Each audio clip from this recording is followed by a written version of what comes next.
Hello and welcome to Architecture, Design, and Photography. We have an incredible guest for our 100th episode. It is none other than John Bisbee, artist, sculptor extraordinaire. I photographed John about 10 years ago. He's honest, he's interesting, and he's successful at being an artist. Our other thing to be excited about here is that we've done this 100 times, but also we have a sponsor. LensRentals.com is sponsoring this episode by participating with us and doing a contest with the JJ community on Instagram around the theme of spaces. The winners got gift certificates to lensrental.com. If you'd like to see the winners from that contest, you can head over to ADPpod_ on Instagram, and we're announcing the winners and runners-up and all that stuff, I would imagine there.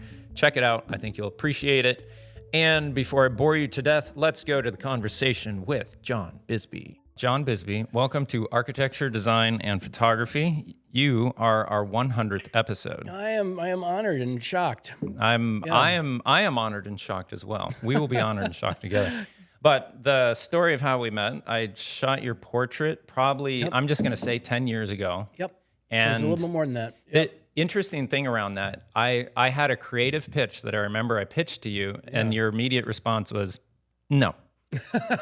And I was very taken back by it, but I was like, this is interesting. I usually make a creative pitch and anyone's just kind of like, whatever. Sound. And you were the first person I ran into. What were you trying to tell me? I had seen a portrait of Whoopi Goldberg in a bathtub full of milk. Yes. And I figured, let's put John under a pool of nails, right? Yes. And you're just no. Oh, you know what? I learned early in my career, never pose with your work in a silly way. Yeah. See, I was so new. I was just like, let's try some ideas. And so I don't know. I think I did. It was a shoot for the Wichita Eagle. I was living in Wichita at the time, and they had me looking through one of my sculptures, and I just remember being I don't like this. And thought, I am done. The work is the work, and I'm me. And well, it was interesting. It was a learning process for me, for one, to have durability of concept and emotional thing to say, like, look, this guy's accomplished. You pitched an idea. He knows what he's doing, and I'm starting out. And if you get this idea rejected, take it in stride. It's not the end of the world. And I stayed persistent. I didn't stay with that concept, but I just rolled with it. Good. And we ended up having, like, I remember it coming away from it, like there was an odd connection with this individual that at the first start of it, I was like, wow, this guy's likes nails and he's prickly. He just totally rejected my concept. Yeah. And then I learned from it. It was like, this guy is good at what he does because he has an opinion and he's not afraid to stand up for it. And that's why you're, in my opinion... Doesn't sound very collaborative, though. Who cares? Yeah, okay. You have your artistic vision, and you have the that. There's something there, I think, that contributes to your success. I feel like also, because we're talking about, the process and creating things from nothing, I think it would have been...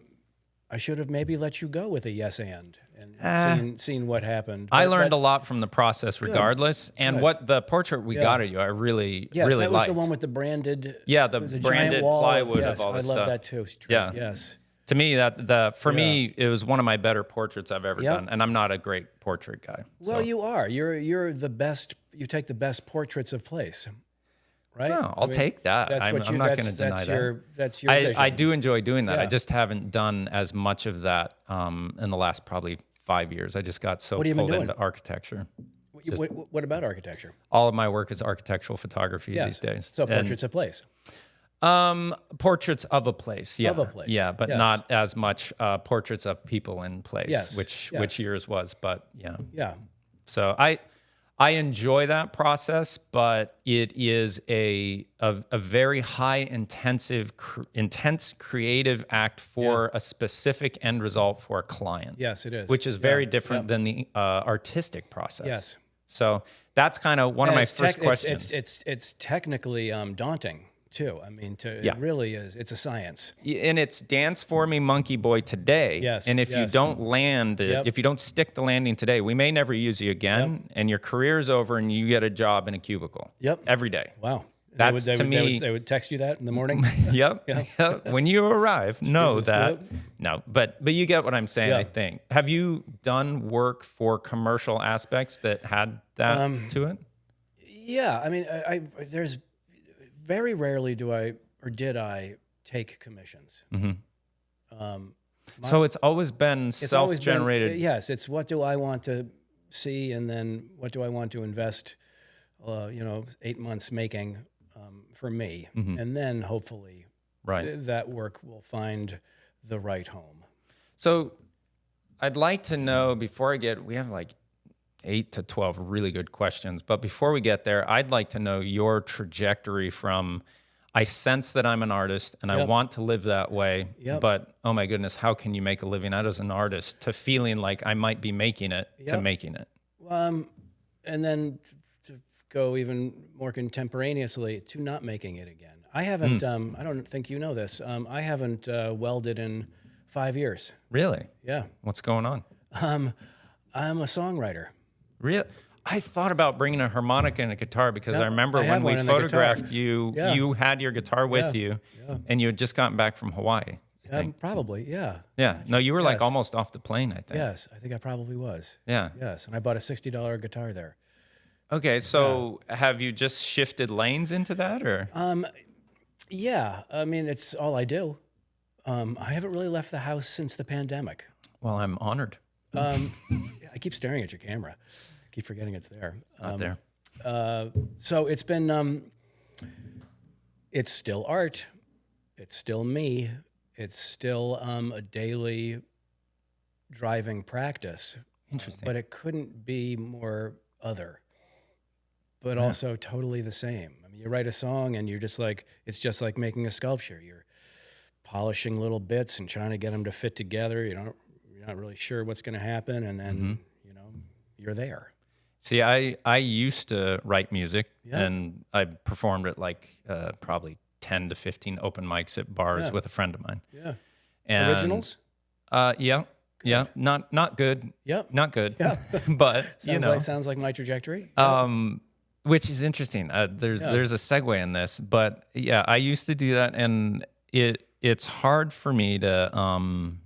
There's a narrative sense with the songwriting that has a time element to it that sculpture, photography does not. There's a start and a stop, and it's a presence of performance or listening that is very different, which can be. I'm not a narrative storyteller type of person, so that can be a hard thing.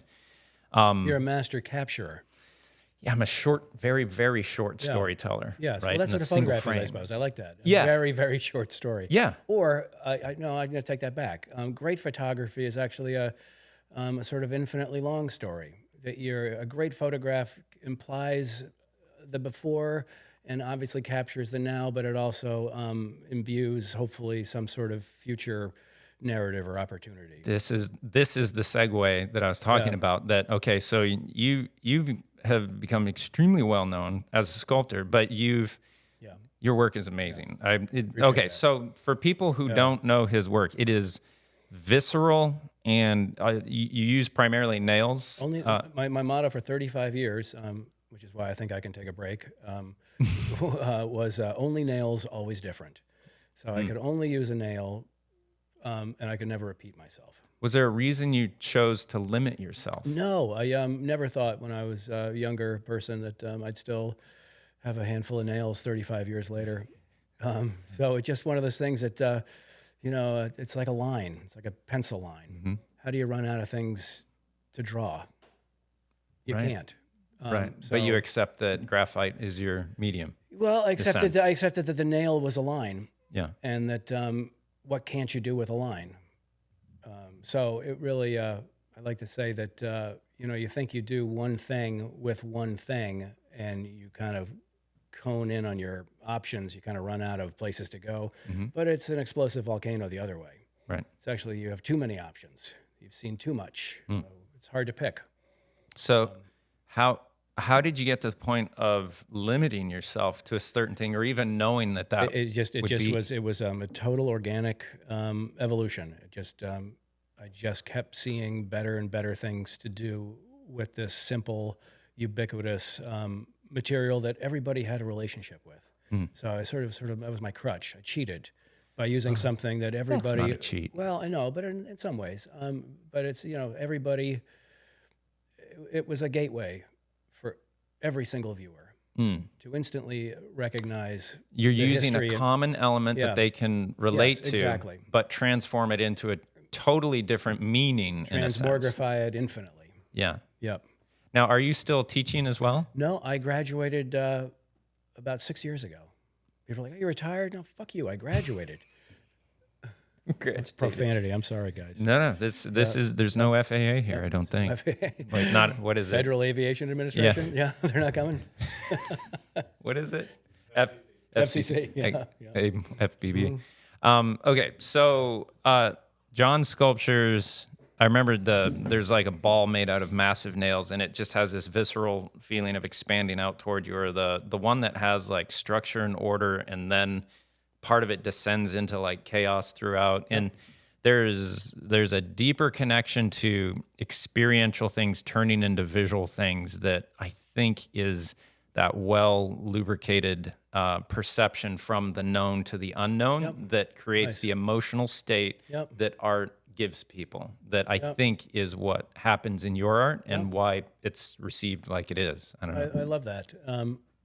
Because I never, I think in some ways that's why I'm so infatuated with songwriting, is because I never considered my work, my nail sculpture, to be emotional. Very emotional to me. I love that. They were, I didn't even often think of them as, I think great art is a question.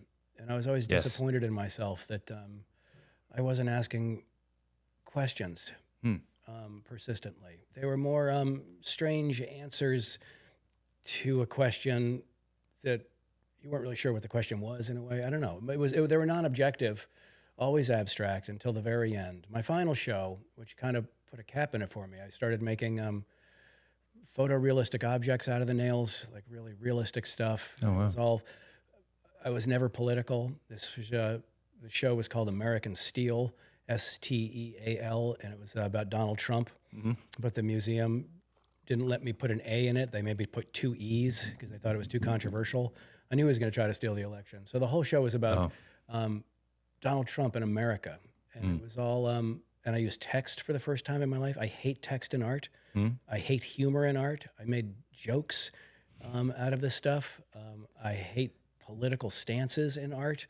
It was all political. It was like I sort of, I employed all of my phobias or all of my dislikes. And in some ways I just kind of exhausted everything for at least the last 5 years. Did you see it almost like a crescendo or finale in a sense to a break? I thought it was actually going to be a piece that was going to be infinite, and I was going to keep working on it. It was never going to be done.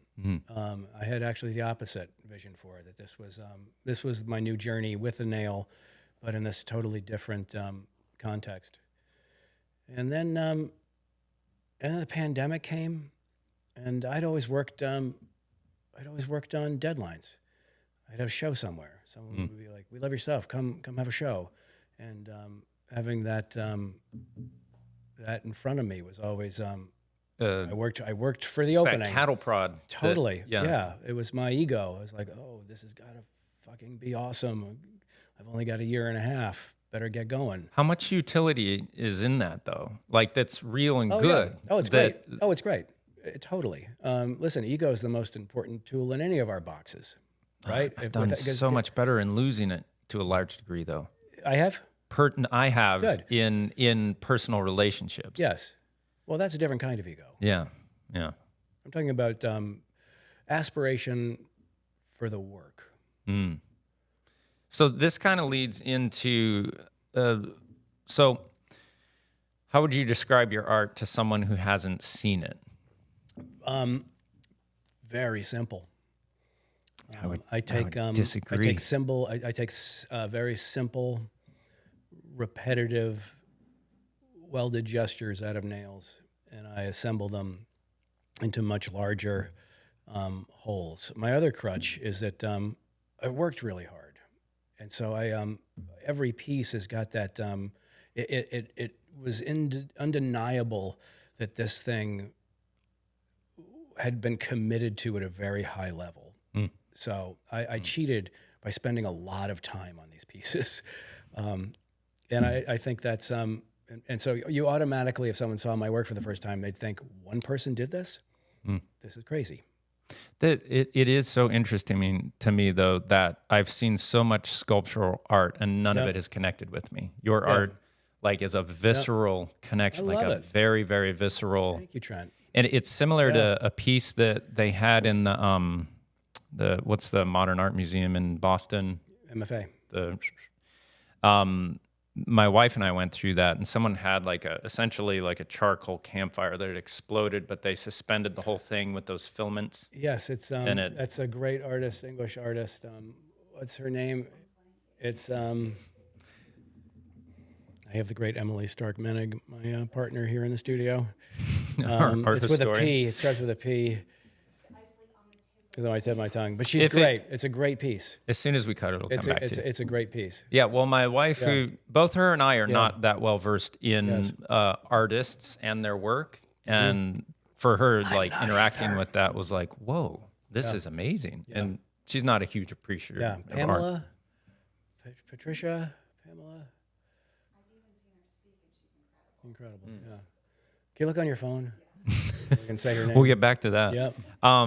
But yeah, I would say the simplicity of your art, but the area of our perception that it manipulates is like simplicity and simplicity combined from different aspects of our reality, shape, and nails. Nails are only used for this. All of a sudden, the combination. Maybe there's something in the visceral, the what you do with a nail is seemingly more permanent and high, not violent, but it's a thing. Yeah, it's also I loved this. It hit me. Maybe a couple of decades ago that I'm using two industrial glues. A nail is the oldest kind of glue that we almost have. And then everything was welded. And I was using this space-age electric arc technology. And so everything was made up of glue, in a way, out of context, but still an adhesive. Cornelia Parker. Yeah, she's great. We're fans. Really cool stuff. Really cool stuff. And I don't like hanging things very often because you're always trying to pretend like the amount of filament isn't there. Right. You're always like, oh, you don't. So levitation is impossible. Levitation is impossible. So it's one of those pieces that it was so good, and it went against my rule. Like if I'm going to hang something, or if someone's going to hang something, I would prefer they have a heavy duty chain. Like run towards it. Don't try to hide it because it can never be hidden. Right. I think an installation of hanging nails would be pretty ooh. Yeah, never done it. Yeah. Okay, so what's the difference between art and creativity in your mind? Great question. Maybe there isn't one. I've never thought about it. Maybe art is the actual manifestation of creativity. Because we're being creative right now, but we're not making art. I would kind of disagree there in that art to me, creativity seems like problem solving, pulling from subjective experience to find an objective solution to a subjective problem. So to say, we need a house and it needs this, that, and the other. Subjectively, we like this much space, that much space, these type of rooms, to speak in an architectural sense. And we need a real solution for that. I wouldn't call a work of architecture like a home as much a work of art. There is that aspect for sure. But I would say it's more of a creative solution in an artistic way. And this is the difference between craft and art. And a home is a perfect example. Plato, I think, was the one who made this differentiation that art is by definition and necessity useless. It can't have another function. Where craft, as soon as something becomes utilitarian on any level, then it becomes artistic or sculptural. And a home is nothing but the biggest tool we make. It is a purpose-built machine for our actual activities. Yeah. So by definition, at least in my head, it's craft. You can tape a cigarette onto a painting of Picasso, but it doesn't make it an ashtray. But you can make a beautiful ashtray and have it all sorts of embellishment. But it's still its purpose in life is to have a butt in it. Right. Okay. That And I don't. But and this doesn't. This is in no way a hierarchy. I'm not putting art above craft or craft above art. I couldn't care less. they're to me they seem like different acts. Yeah. And Well, for one- different purposes. Well, I think you said it. One is responding to a need, a subjective need. I think you Right. said. Yeah, one's kind of responding to a subjective need, and Yes. the other is a subjective expression. Yes, it is subjective expression. Yeah. Yeah, I like that. Yeah, because Yeah. if your unique subjective expression is controlled by other sources outside of your perception, then it becomes commercial art, Yes, right? So what I do is Yep. highly commercialized art. yes, but it's still art. Yeah, yeah, Because it's to a lesser degree, To but a lesser yes. degree, you're right, because you have some tethers and some constraints on what the final thing should be. Right. And then you get into conversations about, good art and bad art. This is You one of know? my next questions Yeah. there. So Good design, shitty design. Right? we've all seen it. Yep. So for you, how would you describe the artistic process? Like, where does this inspiration come and where do you make the decision? Smoke a lot of that- pot. So where does that come from? Comes from the forest, farms. No joke. I've smoked pot almost every day of my life since middle school. And it cuts out the periphery for me. It allows me to zoom in and be there in a very particular kind of way.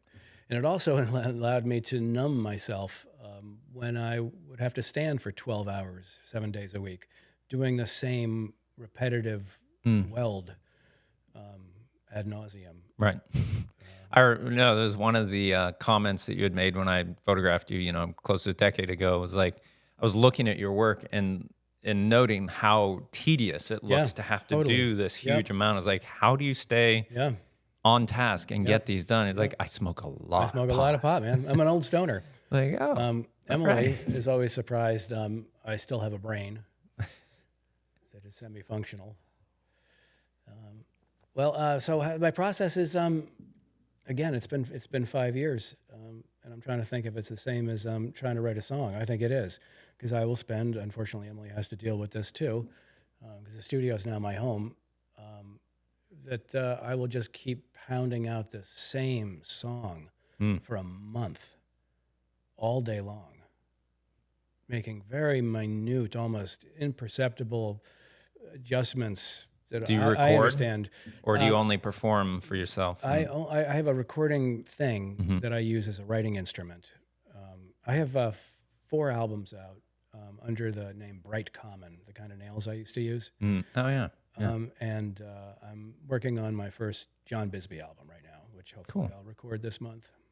I'm going to have to check that out. Yeah. I knew that you enjoy playing, but I didn't know you I'm had obsessed. focused on No, it. I'm literally, so I took all of that 35 years of daily monastic labor, and I put it into a guitar.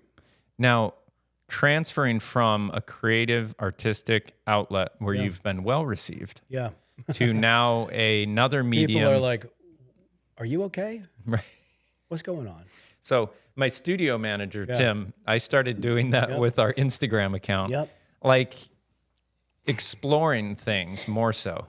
and it degraded my professional persona overall. What is Tim's role in your photography you're talking about? Yes. So Gotcha. Tim's our studio manager. He does all the retouching of all our commercial work. Yep. And who's our? Mine, he does all the retouching. Yes. So his hands are highly involved. He's in the retouching your final. shots. Yes. There we yeah, go. all Yes, of them. Gotcha. Yeah. I don't touch anything because yeah. it'll only be degraded Yes. unless the master puts his hands Excellent. on it, right? Yeah. So Tim does all of I'm waiting that. for a hug later then. I want the master's hands on me. But he's like, you should probably develop a second Instagram account where you have this outlet of creativity that people can choose to go and see your creative process, Yep. and then you have your commercial outlet process. And Yeah. I think that's a Yes. wise decision. And it's been interesting for me to go from however many likes that I measure my self-worth on Instagram for where I'm well Poor received, right? To now this new Instagram account, Images of Our Reality. Please go there and like it so I feel more complete as a human. That's the name of it? Images of Our Reality. And this is your work. This is my personal is your exploration work. of whatever Yes. I'm focused on. This is not a interested in. client-driven Right. episode. Right. Yes. And so, I mean, they typically get like 1 to 4 likes. Yeah. And it is so good for me to have to endure that Yeah. and to take the critical feedback and to continue to explore only for the fact of exploring. Yeah. Welcome. That's why art Welcome. is, Yeah. you know? This So- is why I have where'd my bag go? Who stole my bag?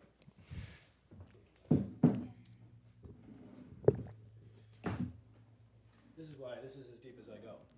So what is it? Your flip phone? So you avoid the social media. I have never had one like in my life. I don't don't do it. I don't even have a website anymore. Don't do it. I mean, Just don't. I can't do it.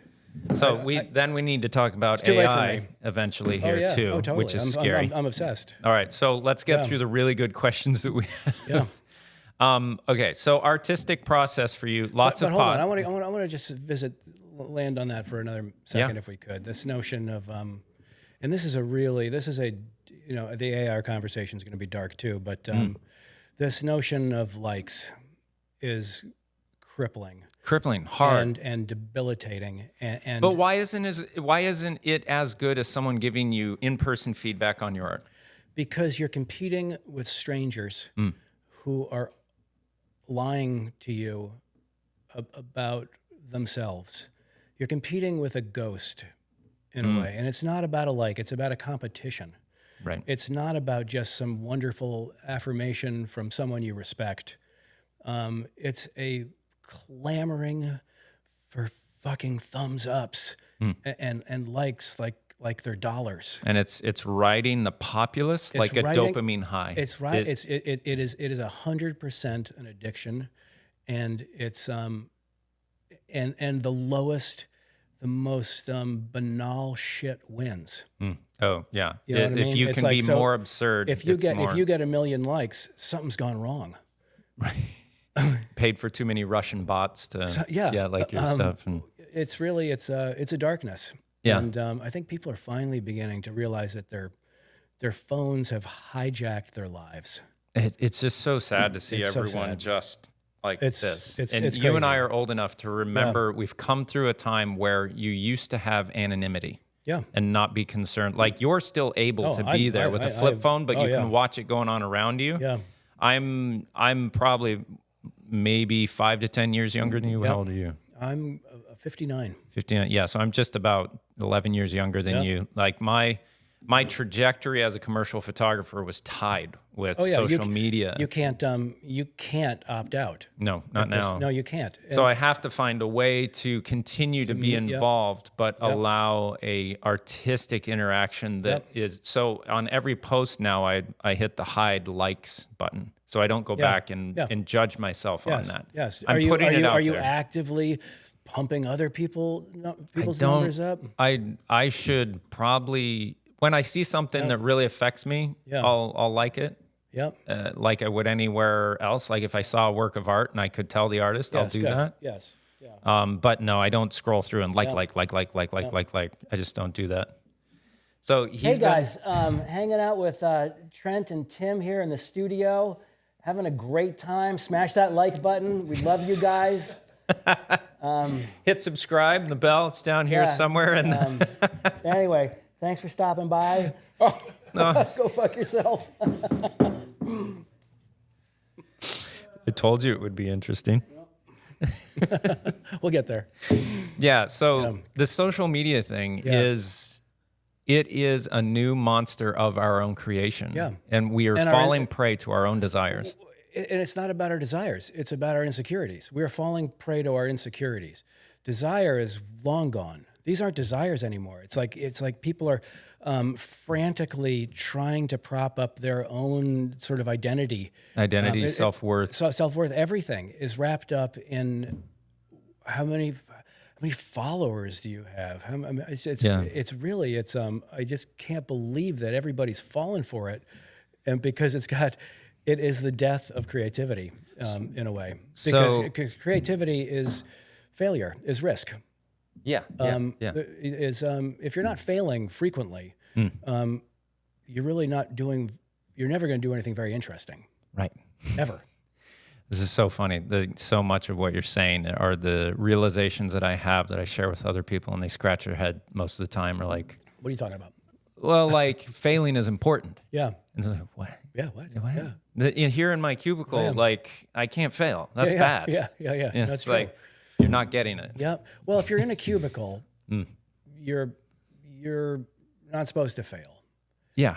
Cubicles are predicated. You're a gear in a machine. Cubicles are predicated on being a greased cog. Yeah. That there's no deviation. How do we feel about that existing in our reality? I imagine if you got stuck in one of those, you'd just blow your head off. Yeah. And so would I. Yeah. But I'm sure glad that there's people that get fulfillment from that. Yep. So how do you make sense of that? Permission.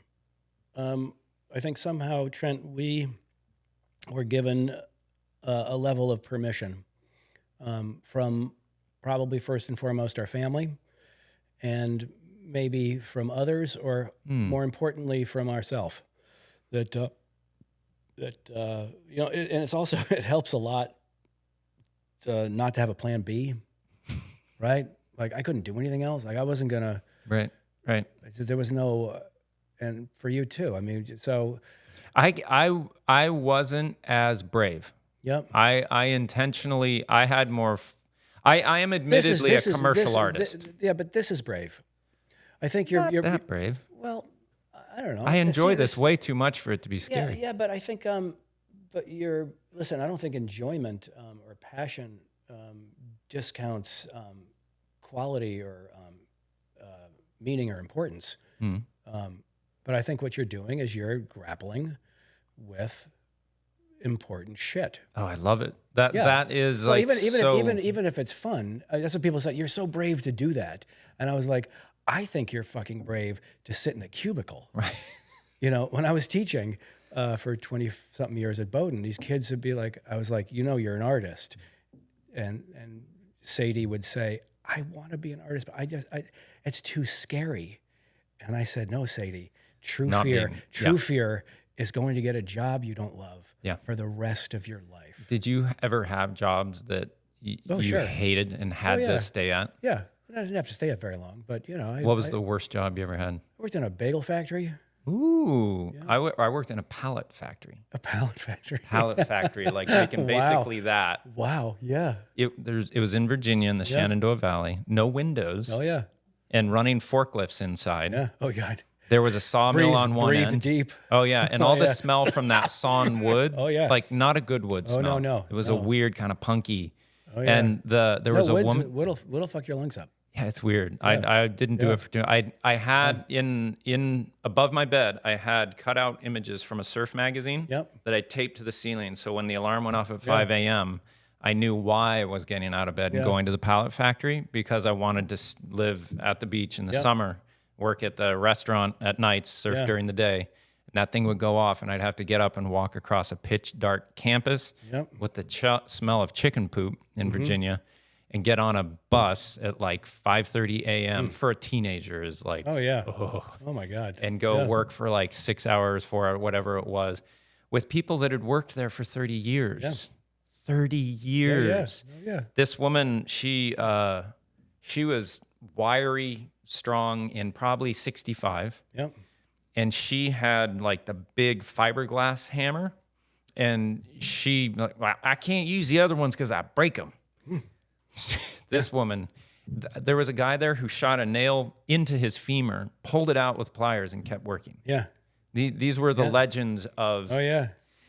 And I mean, you pussed out. You couldn't hack it. I put up with it for long enough to get the money that I needed to move to the next level where I could survive, and then like base camp, and then. Well, how did the photography thing come? Because that's very particular. Well, I went to school first for pre-med to impress a girlfriend at the time. Wow, smart. Didn't work out well.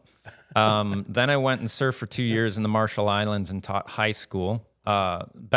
Not the best time in my life, but one of the better times in my life for learning about myself and those around me and who I surround myself with, and finding my values and finding my value. Yep. And understanding the type of people that I wanted in my life at that point. And then after that, I went back to I went to architecture school. And at one meal, I was convincing some other people that they should go, some friends of mine, that they should go and do the same thing that I had done for the last year out in the Marshall Islands. Yep. And they said they were very hesitant because it was a change in life that they weren't expecting at a Tuesday at noon. And they said, look, if you go again, we'll go. I said, okay. Yep. It was just like that. And by that evening, tickets were bought and we were going the next day. So my whole year in front of me just upended and turned. And that's me. Thank God. Like I'm goosebumps. Yeah. But that like newness of experience is what an artist pulls information from to create, in my opinion. Yep. And as someone who's creative but not necessarily yet able to call myself an artist that is expressing clearly a vision, I'm not putting that on myself yet. I'm in the process of trying to figure that out. It's not a badge I'll put on my sash just yet. Yeah. We'll get there. Yeah, someday. But that to me was engaging, interesting. That sucked me in. But then from there, I came back and had to, rubber meets the road. Yeah. Went to architecture school, loved it. Yeah. But then the practice of architecture was stultifying. It's the worst.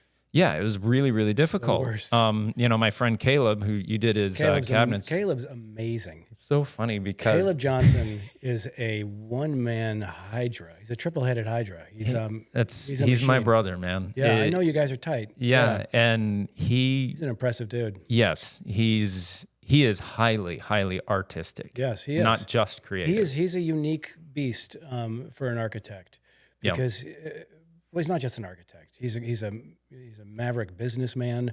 He's a great leader. I grew up with this guy in his shadow. Gotcha. Yeah. Totally in his shadow. Yep.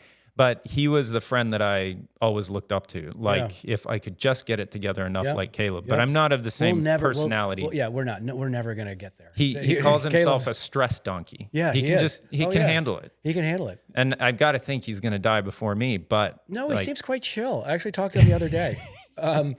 And he's like, because he's young, but he's also he's already feathering himself out of the management and the stress of this thing. He wouldn't articulate it, but he's done the same thing that you've done with music. Yeah. He has a boat that he's rebuilding. Yes, exactly. Yeah. And anything he's ever put his hands on becomes a work of art for him. That's true. Yeah. It's just amazing the stuff that he makes. Which is difficult to have a friend like that in some sense, because you're always kind of measuring yourself. You want to surround yourself. You want to surround yourself with failures sometimes. Yes, exactly.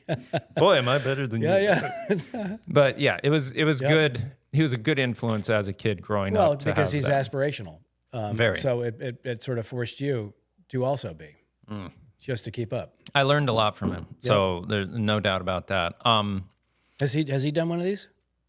Oh yeah. He was one of the first. Good. I mean, I think so. Yeah. Anything that I'm trying to develop in the space of architecture, he's my test pilot essentially. So. Woodhull. Yeah. Yeah, they're great. There we go. Woodhull.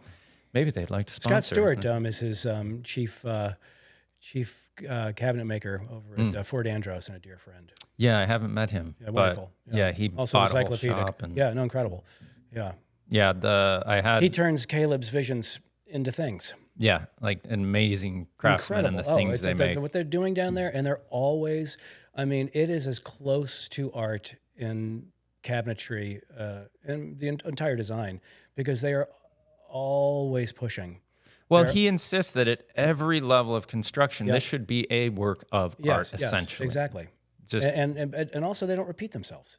So they're constantly inventing new fabrication vernaculars, which are sort of unique and indigenous to them.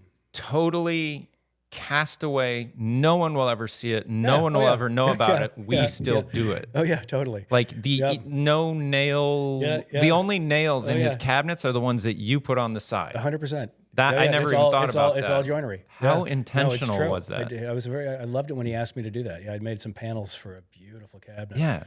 That Scott made for him. I wonder if did he come up with the idea of I want nails on the side and these are going to be the only nails? I think he did, or Scott pitched it to him. Yeah.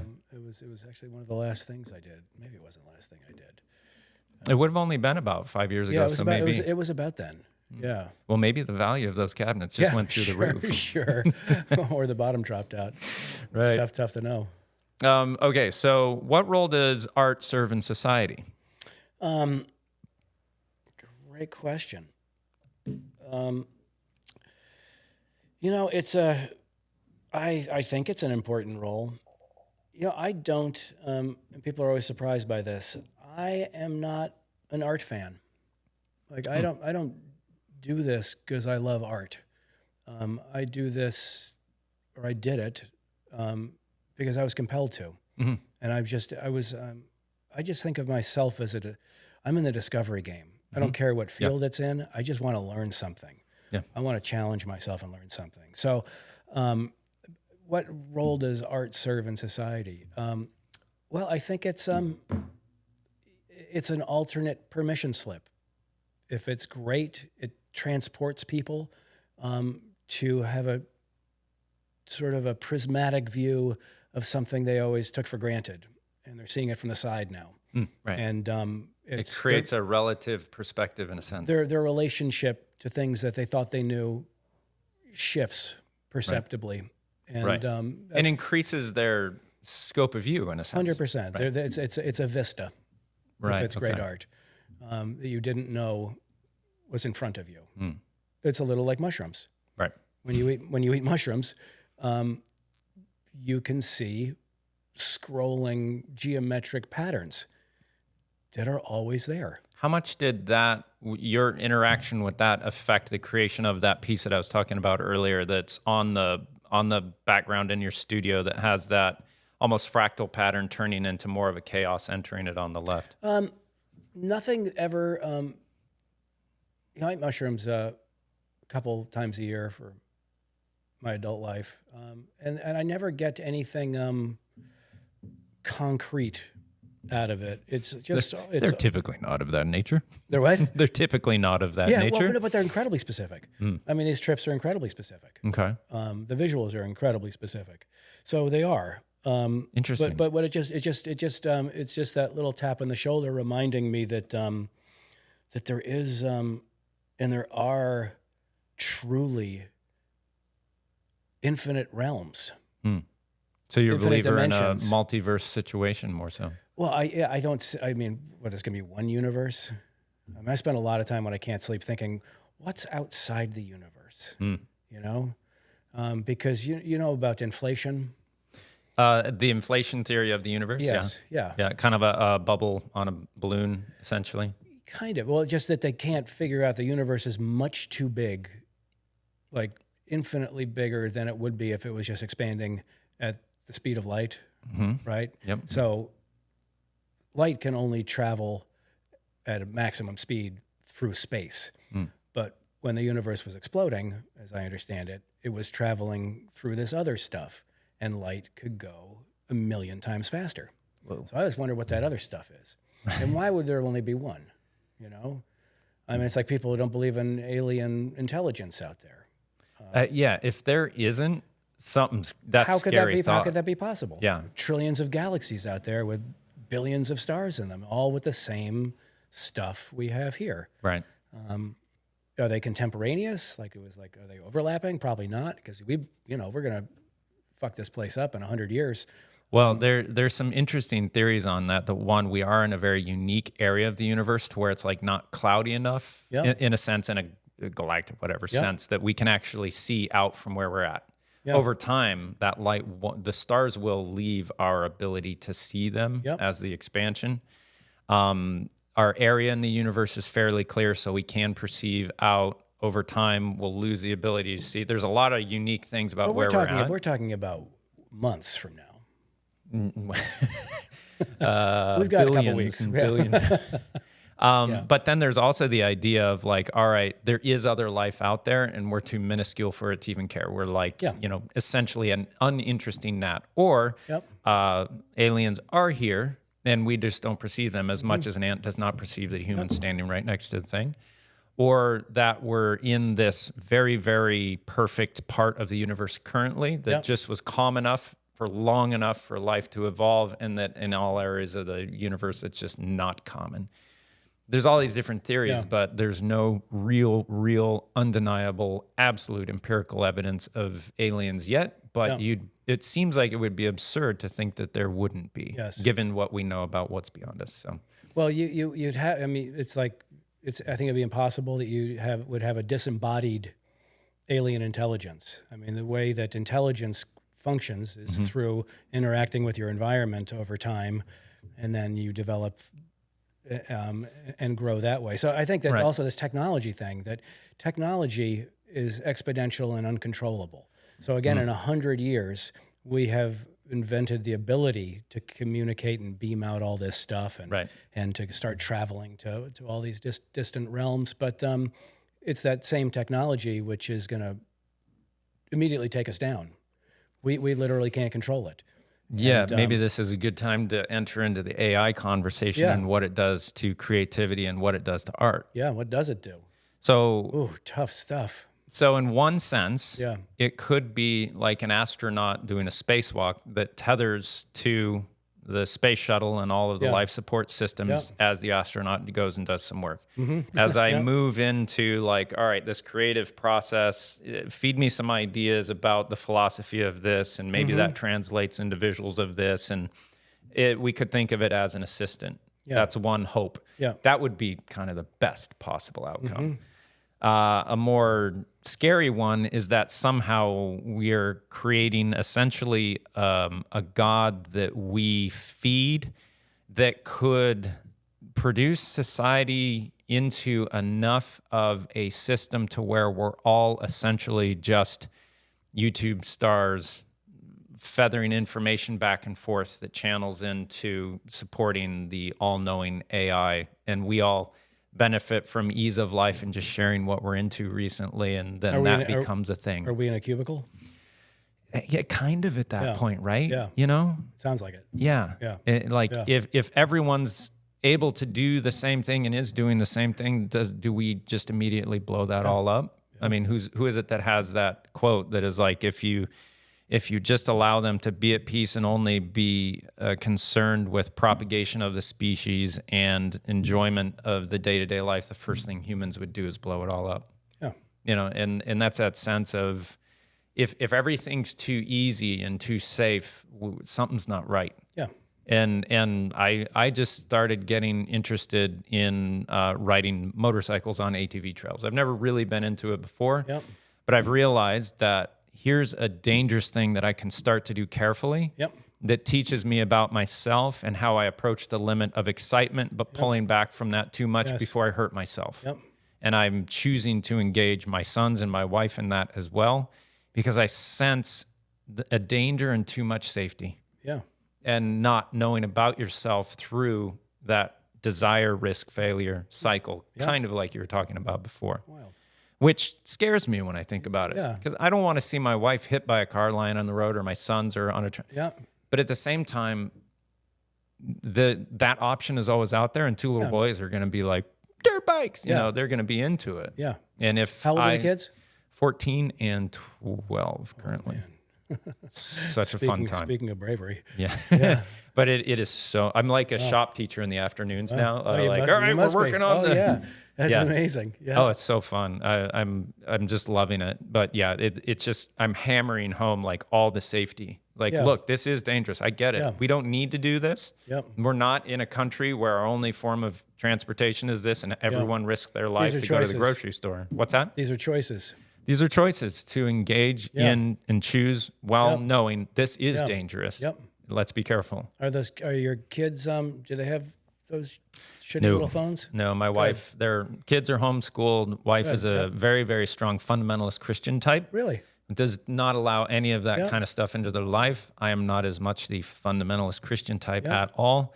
But You're a believer, though.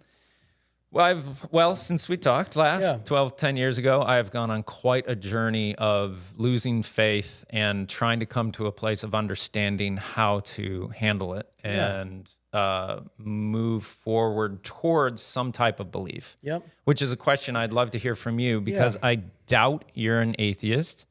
But in a religious sense, I would imagine you're an atheist.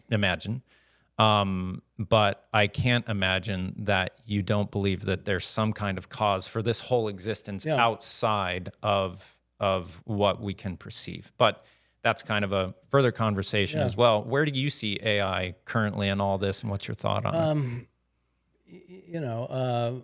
I think it's spectacularly dangerous. Yeah. I think we're abdicating everything by saying a pizza, a dachshund, and a shotgun, and pushing print, Yeah. and pretending like we made something. I think just in this political season, the deep fakes. I don't see how we survive this when people who already don't have time or B inclination to do much diligence on anything. I mean, we're in a write your truth. What do you think? Well, it's real. Right. There's no more abject truth. Well, that's another part of this is where do you find truth? What's your kind of philosophy on truth and what does it play in, what role does it play in actual art, real good art? Yeah, I don't know if truth in that sense, I think is just more, are you being authentic Right. to yourself? And that's where great art comes from. Now, was that kind of why you would avoid going political because it was such a complex thing? It didn't feel like enough of a self-expression? I don't think I'd ever seen any political art that moved me. I'd never seen humorous art that moved me. I hated text. Like if you had to write something out, something's gone wrong. So I just never, it was just not part of my... My concept of a sculpture that I had that you can just be like, nope. Yep. But something to the effect that the piece of art is in there. Yeah. It comes through a funnel that you can only see if you are on your hands and knees looking through something on the ground. And on top, there's one of these kind of retro looking signs that would have the big arrow that says like eat. It just says art and points there. And you have to worship essentially. You have to get on your hands and knees. Yep. And then when you get down there, Sounds the like thing you're you looking actually up art's see. butt. When you actually get down there and look through, it's Yep. actually a camera back here, a shot of you on your knees looking at it. So Yep. It's kind of a hall of mirrors. in a sense, it's an absurd thing that you're thinking you're going to see something and then you Yes. see yourself worshiping something. Why am I on my hands and knees? What was I expecting to find? Yep. Well, I think that's really good. And listen, anytime you can manipulate the viewer into a particular action or emotion, you've done it. Right. And I think that would be... And that sounds like you have both there. yeah, but I'm not getting down there to do that. Yeah, I was like, well, it's pretty interesting. You should check Check it out. Would you be standing there like a carny barker? Yeah, I'd just be taking pictures of the people doing it. Yeah. I think you have to do it, Trent. Great. Now I got to do it. Now you got to do it, man. Yeah. Okay, so let's see. The hard part's starting. Oh, 100%. 100%. That's why that having deadlines. Yeah. exactly. You got to start at You gotta some start. point. Yeah. And especially Yeah. with the artistic personality, the propensity to delay, to give Yep. more time to ponder is Yes. very strong. Oh, pondering and conjuring is vastly overrated and totally overused. Answers and questions come from action. You know, they don't. My brother's a very talented songwriter, and he hasn't written songs in a while. And he said, "You're writing a lot of songs." I said, "Yep." And he goes, "Well, enjoy it while you can. It's not always going to be there." And I said, "What do you mean? It will always be there." And he said, "That's not how writing works." And I said, "It actually is how writing works. That's how everything works.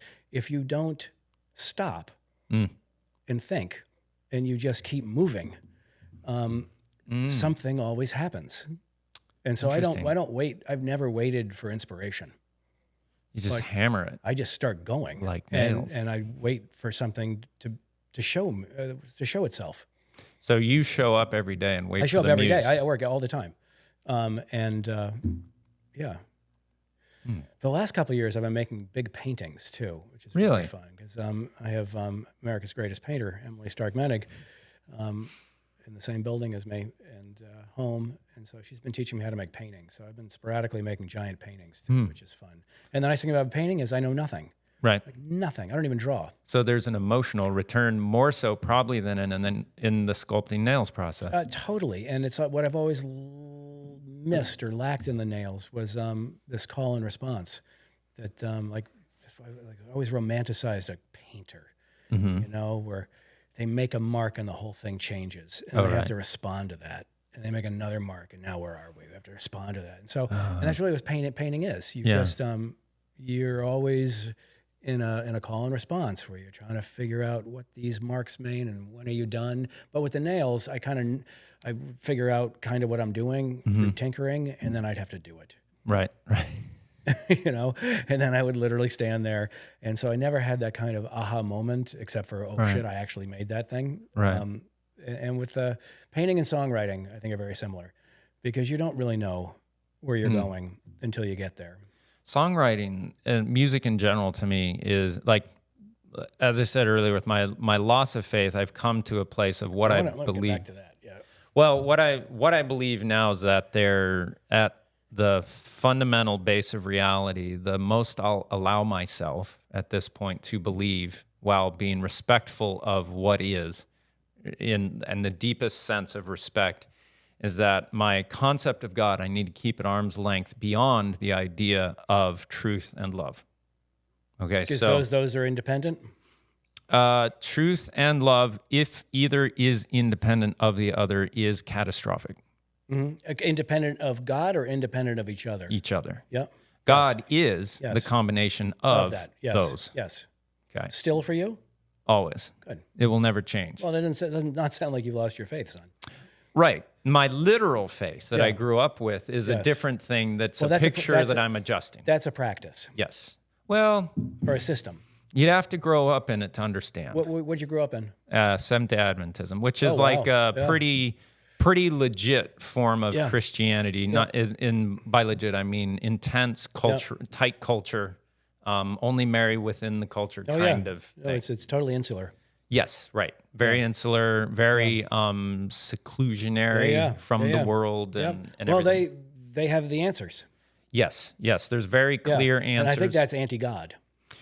It is a form of ideology. It is a form of idolatry. Yeah, right. Okay. Absolutely. And so we get this. Yeah. This now biblically, the idea of what was the word? Idolatry. Idolatry, not ideology. Yep. In the past, when existence was more harsh, you had a more physical idol. Oh, we needed it. This is the thing I pray to, and it will.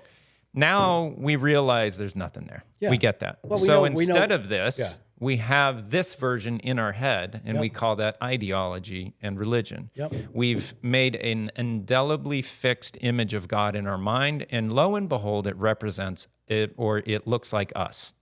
So to have shocker, it makes all the same choices as me.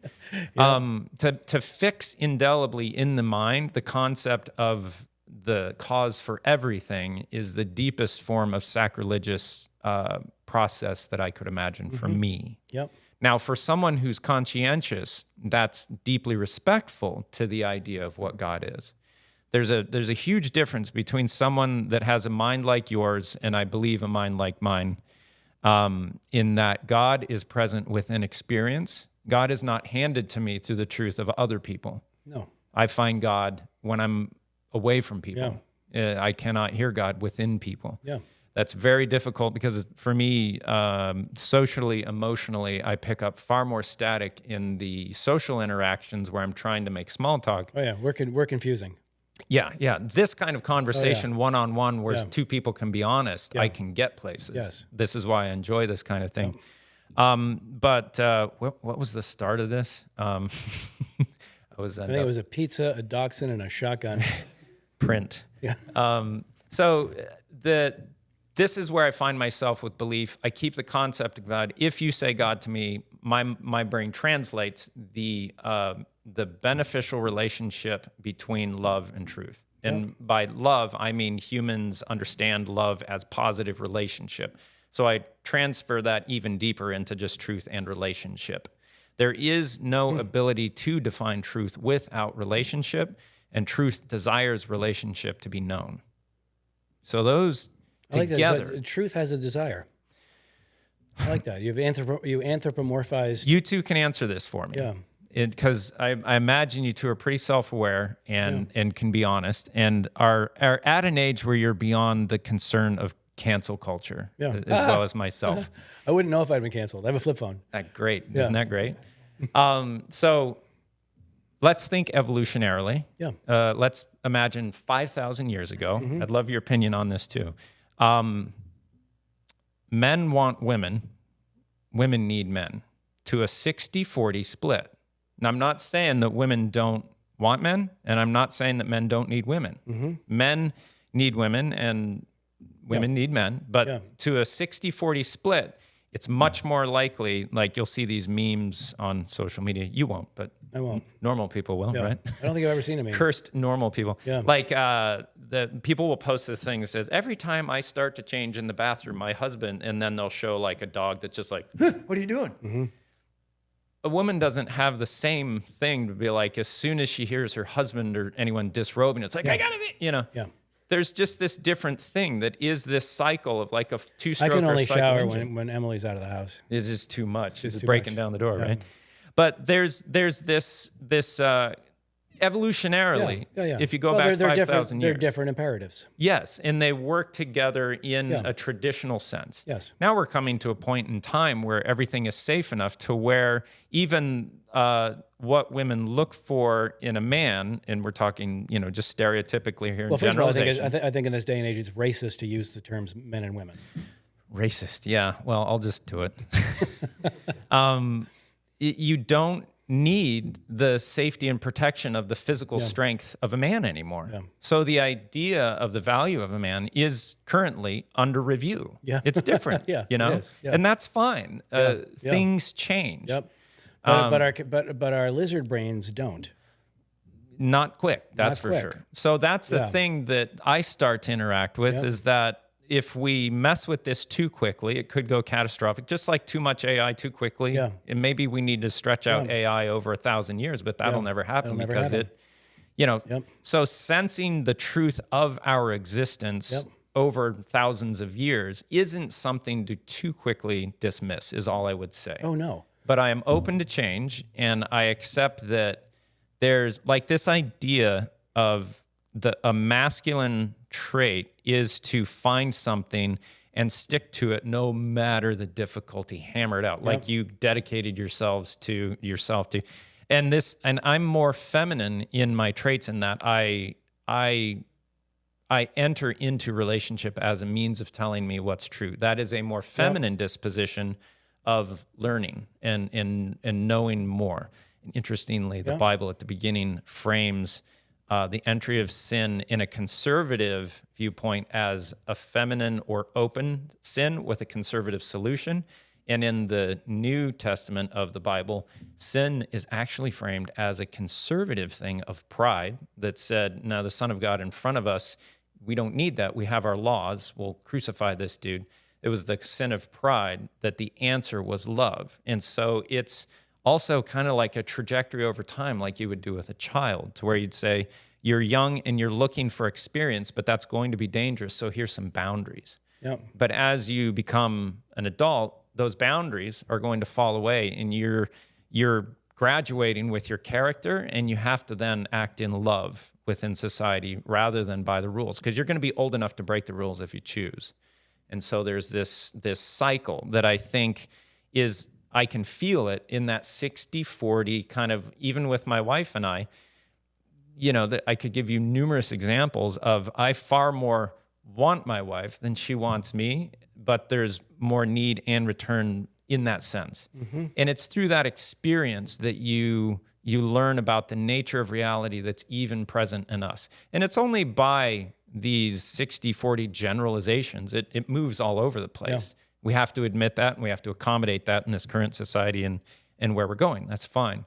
But that idea of even seeing at the basis of reality, the interaction of truth and love is expressed in us in generalities, but it's also expressed in everything you see. In the atom, the truth of the atom is in the center of the nucleus with protons and neutrons together.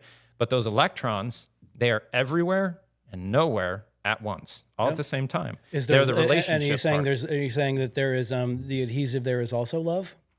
It's relationship. They're in I can relation. See there's a truth there, and yes. It's called physics. Well, the truth, if I look at the atom, is that there's this undeniable thing that you can locate that is material. Yeah. But when you go to find the electrons, they're far more everywhere, nowhere at once. So in the vague sense of truth and relationship, it's I think more so, I could be getting this wrong, but the electrons in how you relate then even to another proton and how they interact. And I could be getting that completely wrong.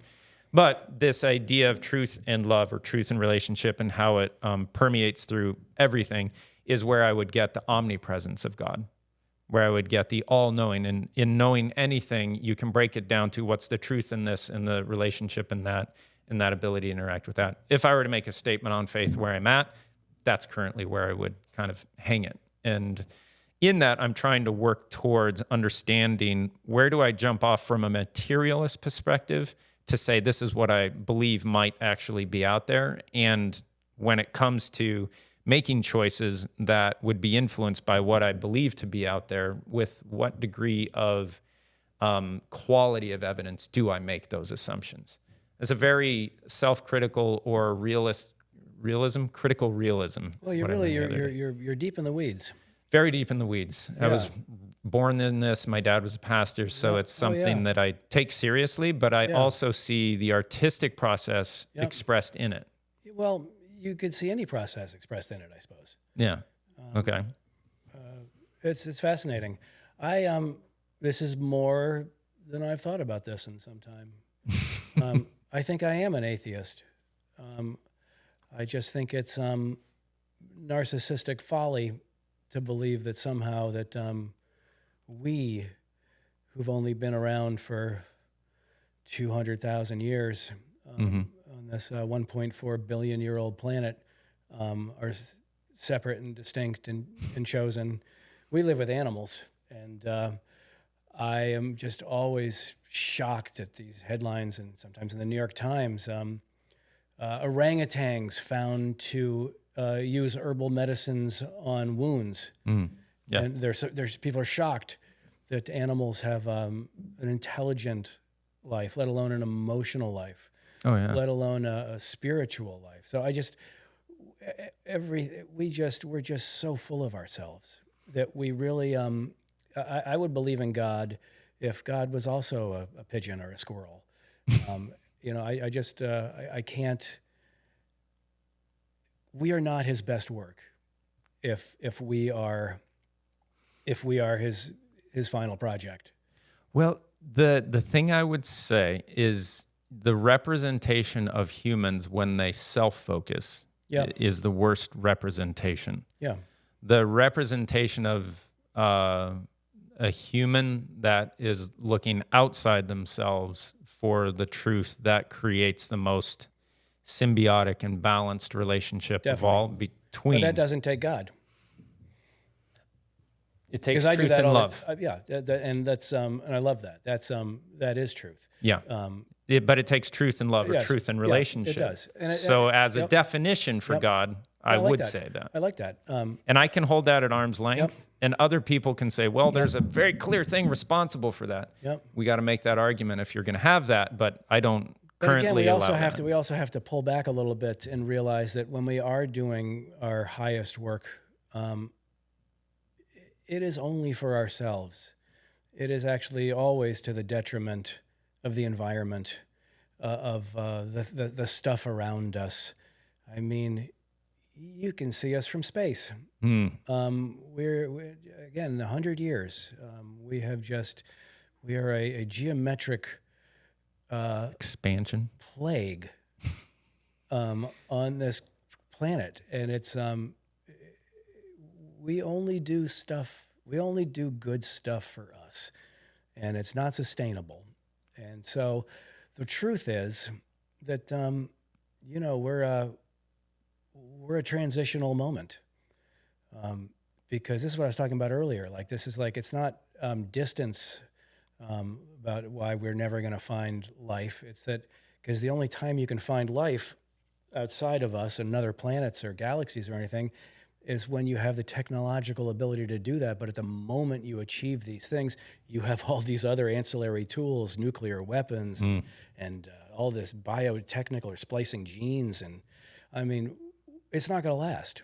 It's like giving nuclear power to the emotional monkeys. development of children. That's what I'm saying. We have Neolithic brains. Well, and this is one of the arguments of, like, the aliens are just intervening enough to keep us from killing ourselves off, or maybe they're not, it's one of the theories. Yeah.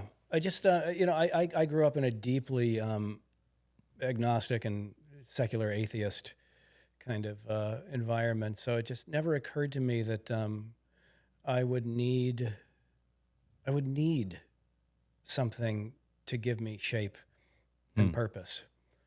Shape and purpose comes authentically and perpetually from inside me. I am always my God, and this is going to sound narcissistic. I am my own God, in that I am it's my life's work to excavate myself. What do you mean by excavate? I am trying to get as deep in me as I can. I'm trying to figure out what can I, again, I'm in the discovery business. I want to discover as much as I can, and it all comes from inside me. If you had the chance to ask a question, one question to be answered truthfully from any source, an ultimate source, what would that question be? I don't even have a question. I know there's for myself, I know there's no purpose to this. This is a wonderful random gift that we get to ride. I think there is a purpose. I know you do. But I think that purpose is the outlining of truth. Well, but again, truth is subjective to each individual human, and it's also indigenous to humans. Nature doesn't have truth. This is a construct that we have come up with. The forest doesn't need to think about truth. Well, so you'd say truth is the same in that, like, we've come up with the idea of time and measurement. Definitely. These things, math exists. Like, we're not inventing math. We're discovering math. Right. We're discovering physics. These things all are ambiently woven intricately and forever through everything. Right. So we're discoverers in that way. Time is real, or at least the conception we've come up with to sort of guide ourselves through this strange experience is real. So I think there are truths out there, but I don't think they matter. What I love about art, what I love about creativity, what I love about sitting down with you, is this mode of discovery, is this mode of what the fuck? What's And going that's the title of this one. right? Yeah, like what? I mean, seriously, because I mean, it is a mind bender. Yeah. When you really peel back the cover and you're like, what is going on? What is going on? And I find great comfort in the fact that what's going on is what I decide is going on.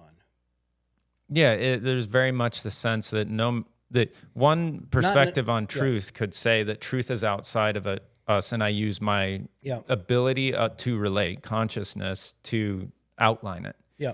Another one would say that, well, there is no truth but what we perceive. Yeah. Which is to say the exact same thing. Yeah, it is. Yeah. Because that's all we get. Yeah. Is our perception. Yeah. And to me, I know that I am perceiving. I think, therefore, I am. Yeah. There's something outside of me coming in. That's a fact. For me. Yeah. You might be a figment of my imagination. I could be crazy, and this is all a dream. Let's see how many likes I get. Right? Right? Yeah. We'll see. We'll see. Yeah, no one's going to be able to find you on social media. I should make a fake. Like, you should keep tagging me. Right? Keep tagging me. I don't know. Right? I love this. And you know, we're never going to get there. And I don't think we should, because it's the nagging struggle about what this thing is. I don't usually bring God into it in my head. I just think about the universe all the time, and just what a scratch ticket this moment is. Whoops, and now it's gone. And here's an interesting thing that happened to me when I went from being a person who had religious confidence of life will go on forever, compared to losing that. Yeah, I found that's a big shift. Let me tell you, especially shift, when you have kids that you love. Oh, yeah. So I went through the process of losing that and realizing and experiencing that then the most beautiful and meaningful moments become the most painful. Yep. Because you realize that they're temporary. But the thing that the gift that comes in that is the ability to be present. Yeah. And to really pull it in and give of yourself. That's all we get. It's all we're guaranteed. All we get is right now. Whoops, there it goes. Here comes another one. Yeah, but no time is actually traversed. What is time? Those are the things that don't exist that seem like they exist. Time, measurement, and chaos. I don't think chaos exists. We're all constantly in a state of creating more order or losing order and descending to a previous level of organization. Just look at the mechanics of the universe. I mean, there's no chaos. It's all doing something. It's all moving as it should. Yeah, and there's laws about it. And so are we. We're moving as we should too. With increasing darkness, I'm afraid. But what do you think of free will? You know, I don't think much about it. I think we love to think that we are operating with all hands on a very active control board, and we decide everything. But I think we're operating in little shades of gray. We're programmed we're born. You had kids. You see the personalities of your kids come out almost instantly. We have animals. They have personalities. Oh, 100%. Oh my God, more than we do. We have a pigeon that runs our life. They're probably far more emotionally present than humans. Much more, because all that matters to them is proximity and love, and that's truth. Right. And then some biscuits. Some biscuits. Some seeds. Biscuits make love. But you know what I'm saying. But so you can see with your kids, they're not inventing their personality. They are their personality. If I see them inventing a personality, I don't appreciate it. Yeah. There's no, you're acting for a desired behavior in return. Yes, but that's deeply human. We're performative, right? In a way. And this is that difference between expression and performative. Yes. Performative, like if you watch an incredibly good stand-up comedian, you don't realize that they're performing. They seem like they're expressing. Yes. And to me, the best would be that they're actually expressing. But it's not realistic to think. Jazz. Right. That's extemporaneous. It's only riffing. in the moment. Yes, and that's why I hate stand-up. because they're up there. I can't laugh very hard because they're up there telling jokes they've told hundreds of times before, while in a performative mode where they're pretending Right. like the shit is just fresh off their noggin. For me, great humor is tangential and spontaneous. Right. So, okay, that's interesting. I appreciate stand-up comedy because they lead you in one direction and Yeah, and then they pull the intellectually rug you out. feel safe, and then Yes. all of a sudden, Yeah. Oh, it can be brilliant. yeah. But you understand that it's a yeah. performance, Yes. and this is not spontaneous and it's not authentic. It's like a song. now. It's like a song. They're singing their hits. Yeah, yeah. Yeah. So how does that make you feel about making and performing a song? Well, I'm obsessed with trying to get there. I haven't been able to do it yet. So in the same way, Yeah. you will probably be someone that doesn't appreciate someone else's art in the same way that you're not a big fan of art. You're just tasked with, I have to do this. I have to do it. I don't listen to music. I have no music in my life. Oh my. None. Really? Have I ever listened to music? And we've been together 11 years. Not once in our 11 years have I ever put on a piece like, listen to this or have music on. I just It is insane to think that someone who has made so much impressive art, Yeah. and I don't mean like, oh, it's so impressive. Yeah. I mean, it makes an impression. Yeah. And you're not engaged with music or even the appreciation of art as much. Yeah, And you're because I you're never good have with any that. downtime. There's never a moment where I'm thinking, oh, I have to fill this moment, this awful moment, with something else. Interesting. I never have a moment where I'm like, this moment needs something. Right. I just fill my moments with what I'm doing, or who I'm with, or there's I'm always confounded by people's soundtracks. Give incredible feedback to other artists in the process. Well, that's easy. Deeply insightful. That's I'd easy. imagine. You know, And- you just know. You look at something, you hear something, and you know. Did I feel something or did I not? Now, What did I feel and why not? how did you learn to identify and Thank you, translate those emotions and Yep. perceptions into usable critical feedback? With my mouth. With But my the face? first time you did it, it must Yeah. have failed. No, I don't see that. That's what I love about art is you're never wrong. And this is, people don't get it. People are terrified of art because they think they have to know something and they can be embarrassed and they can fail. You can never fail if you are being authentic and honest about what you think and what you feel. So everything you say about a work of art is a yes. I can then disagree with you and we can have a conversation about it. Right, right. But everything you think about a work of art is 100% yes. How do you feel about the art world in general at this point? It's disgusting. Little terrarium, sweaty. I told you this would be sweaty- interesting. Sweaty terrarium. Have you Because it's seen? got nothing to do with art. Have you seen Who the Bleep is Jackson Pollock? No. Oh, it's so good. We watched a great one the other day about the woman who found a Pollock at a flea market. That one, yeah. Oh, it is. That's yeah. it. Oh, I don't think it's called that. It's called, Who the fuck is Jackson Pollock? was it called? Okay. Yeah, Yeah, it was great. So And they found his thumbprint. I love Yeah, the art the actual critic thumbprint. who does the Yes, thing yes. and Yeah, he and said, the no, thing, no, in definitely not. Yep. That guy to me is so fascinating. Yeah. The amount of money Oh, yeah. and the amount of opinion and yeah. the lack of him producing any art ever, but Ever. he's this insane He's- critic and that everyone. He's the arbiter. Yeah. It's such a weird But thing. that's a very small quadrant of the art world. Okay. I'm just talking about like the business of art. Hmm.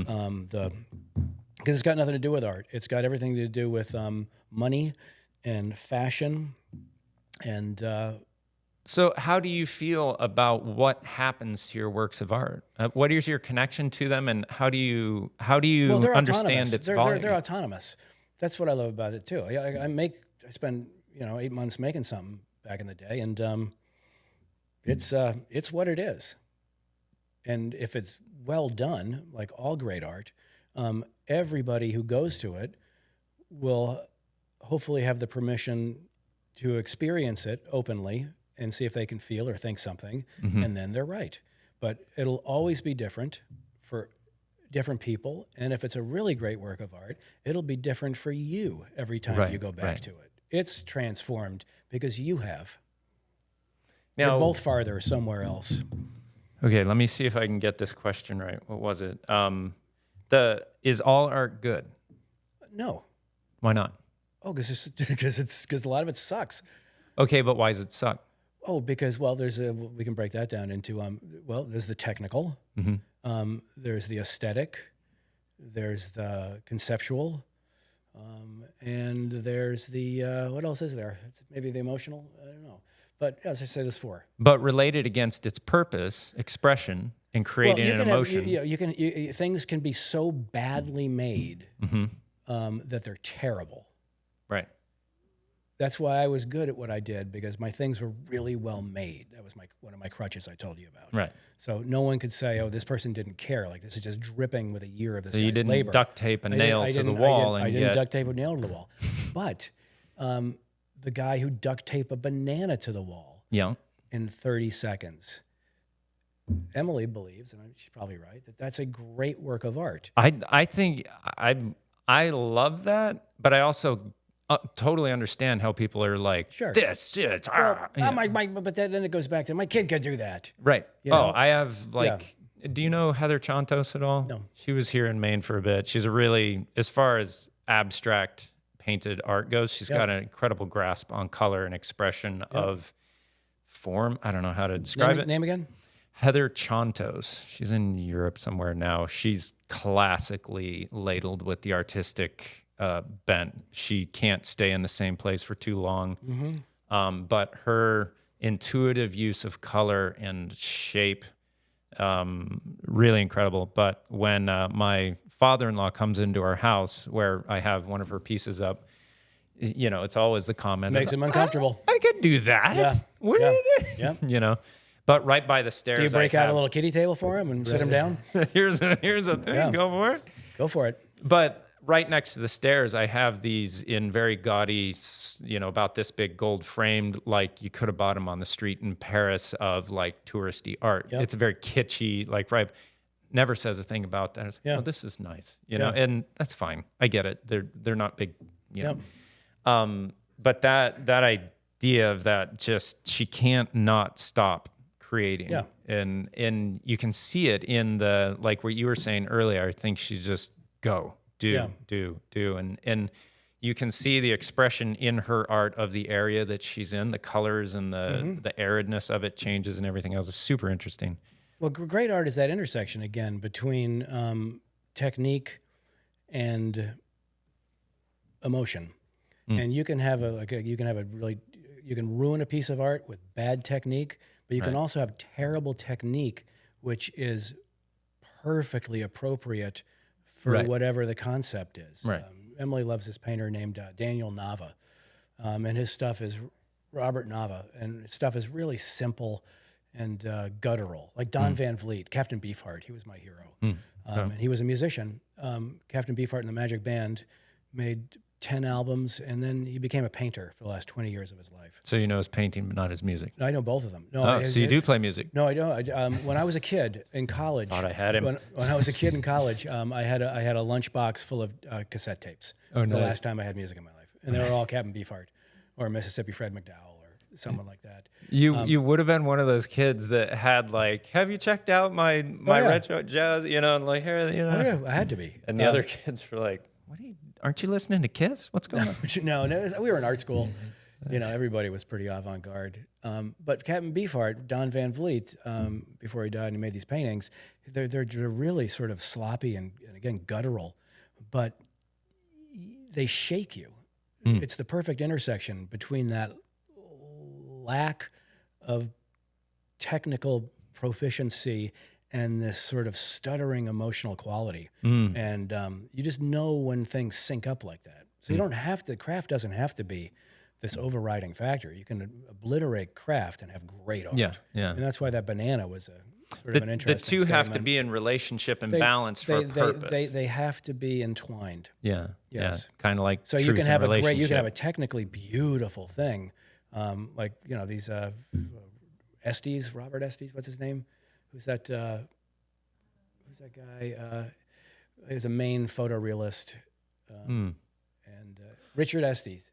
I think he was from Maine. And there's just it bores the shit out of me. It does these incredibly intricate drawings of like Macy's windows and all the reflections and everything is like layers of reflections. Yeah. But it has just devoid of any kind of emotional spark.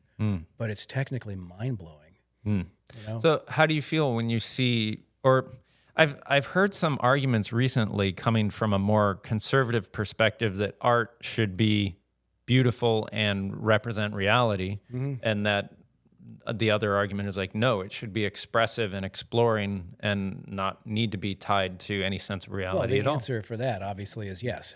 Yeah. Thank you. Right?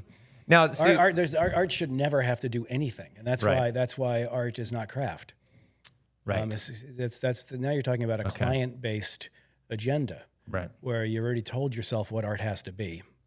Yeah, and that's from a conservative position. definitely. A conservative person is going to say the truth is already established and it is this, so it should follow that. Yep. And if you stay with that, things get stultified and then we all become Nazis somehow. Yeah. So that's Yep. not good. Need to break it up a bit. I love it. So to me, I would say at minimum, all art is good in that at least for the one person who worked on it, if it was valuable to them in expressing. Now, if an artist can do that and express what they're experiencing enough to a degree that it connects with everyone else that sees it, Yes. then that's when the art is more than yes for that person, but yes for Well, everyone, and becomes. This is an important topic. I saw a lecture once by a guy named Frederick Bush. I haven't read a book since 1980, and I didn't finish it. It was the yearling for 8th grade summer reading. Okay, another thing we have in common. Yeah, good. Yeah, no reading. No, I don't read at all. The one thing, New York Times every day. the one thing you might really The failing enjoy. New York Times. Failing New York. The one book you might really enjoy is what's his name? Rick Rubin. His, the Creative Act, Way of Being, or whatever. Yeah. I'm like halfway through that, taking notes. It's actually pretty good. I believe it. Short and simple too. No, I think he's got some sort of koanic, very simple sort of Zen. Koanic. I don't like know a that word. koan. You know what a koan is? Like, what's the sound of one hand clapping? The conundrums. Yeah. Right, conundrum. All right, gotcha. But I think he's obviously brilliant. I have no interest in. I got my own problems, you know. But what was I going to say? I was going to say something about. What were we talking about? The what? Books. Yes. I had something funny to say. We'll get to it. All right, it'll come back. It'll come back. Yeah. Let me see if we can get through a couple more questions. What are the rewards of being an artist? Autonomy, freedom, discovery, self-worth. The ability to live with yourself. Yeah. If you weren't, you'd probably You'd be, like you said, blow my head off. yeah. Yeah. I've heard it talked about, and there's no other choice. Yeah. There just Yeah, isn't. there's no plan B.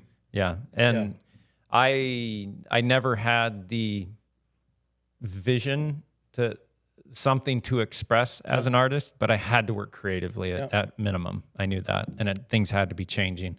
And I'm only now getting to the point where I even understand what it means to express creatively. Yeah. So I'm very cautiously. Well, just this dipping is into what I was going to say. It wasn't funny, I guess. Frederick Bush, he's a novelist, and I went to a lecture. Never read one of his books, obviously. And he had this incredibly important quote that I couldn't catch up with for a couple of weeks after his talk.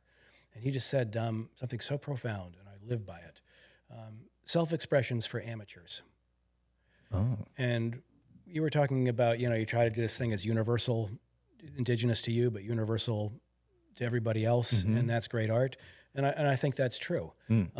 So I'm trying to excavate myself to find my own God, but it can't be so personal that I'm just no one else can that I'm understand. just jerking off for Yeah, myself. yeah. It's just like I'm telling my story, and somehow Kenny I'm going G to think Jazz. that Kenny what? Kenny G Jazz. Kenny G Jazz, yes. So it's our job to extract the deeply, innately personal thing, and then flower it into something universal. Yeah. That can be consumed and moved by everybody. Right. No, that's Self-expression's for amateurs. My other favorite quote is Willie Nelson. He said, "It's important to be hated by the right people." right. And this is the thing about likes and phones. Yeah. That people are chasing strangers' opinions. Yeah. And people, if they actually met them, they would be disgusted by. Right. I live my life with the notion that I don't want everybody to like me because I don't like everybody. Right. It's Yeah. like what a terrible pursuit. These are words of wisdom from a man From Willie who will Nelson. only be honest with you. Yep. All right. So what are the difficult things about being an artist? Money. Insecurity. Yep. Um, Where does that insecurity come from? lack of money. Okay. I wish I was kidding. Given all the money in the world, would you, there's no no- concern for money, would you have the Well, insecurity? listen, as I already said, it's and Emily says this all the time too. If there's no stakes, if there's no risk, who cares? There's nothing there that's ever going to touch me. Yep. So it can be hard to spend your life perpetually jumping off the cliff. Yep. But not that hard. Right. There's only moments of, oh shit, what am I doing? It's always that step. Yeah, it's starting is hard. Yeah. That thing. Yeah. But once you're in free fall, it's kind of out of your hands. You're now chasing something. Focusing on sticking Yeah, landing. you're not trying, bad art comes from people imposing their idea through material. Okay. Right? Great art comes from messing with material, thinking you have an idea, and then letting it flutter around the room as you chase it. The thing is be outside of yourself. You can start with an idea, but you have to always, a great quote from Riley Brewster, he's a very strange painter I used to be buddies with. He said that if you get where you wanted to go, something's gone wrong. And I love that quote because again, it's the permission to to fail and have an accident and be aware enough to pick a new tangent in midstream, call and response thing. Yeah. That if you get where you wanted to go, you've forced reality into your perception rather than admitted the truth. And now now you're just being self-expressive. Right. Right. You're controlling it. Right. With your vision rather than actually having a duet with the work, a conversation. The two you might really enjoy listening to Kenny G, the documentary. Okay. This really good documentarian, I forget her name. She does an incredible job at exploring Kenny G and all the critics that hate him. Yeah. But the undeniable success that he was and why. Yeah. And the critics speak to all of this like, he's just masturbating. There's no call and response. Yeah. And then why the common person is like, I love it. It's soothing, blah, blah, blah. It's really well done. It's interesting. You might like it. Well, again, low art can be a medicine.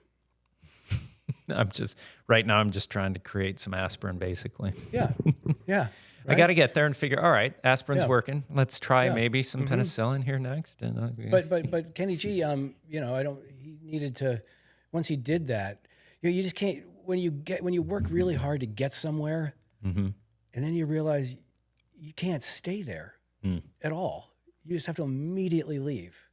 You know this. And that's the hard part and the insecurity sometimes. You just got there, and then, but you just can't, I just can't stand that. And this goes back to what do you think of the art world? The art world is predicated on selling people who have found a very specific voice that they will then replicate visually forever. Right. And it is like a known commodity. Yeah. That thing. Phone it in. That thing. They phone it in. And that is actually how people get successful.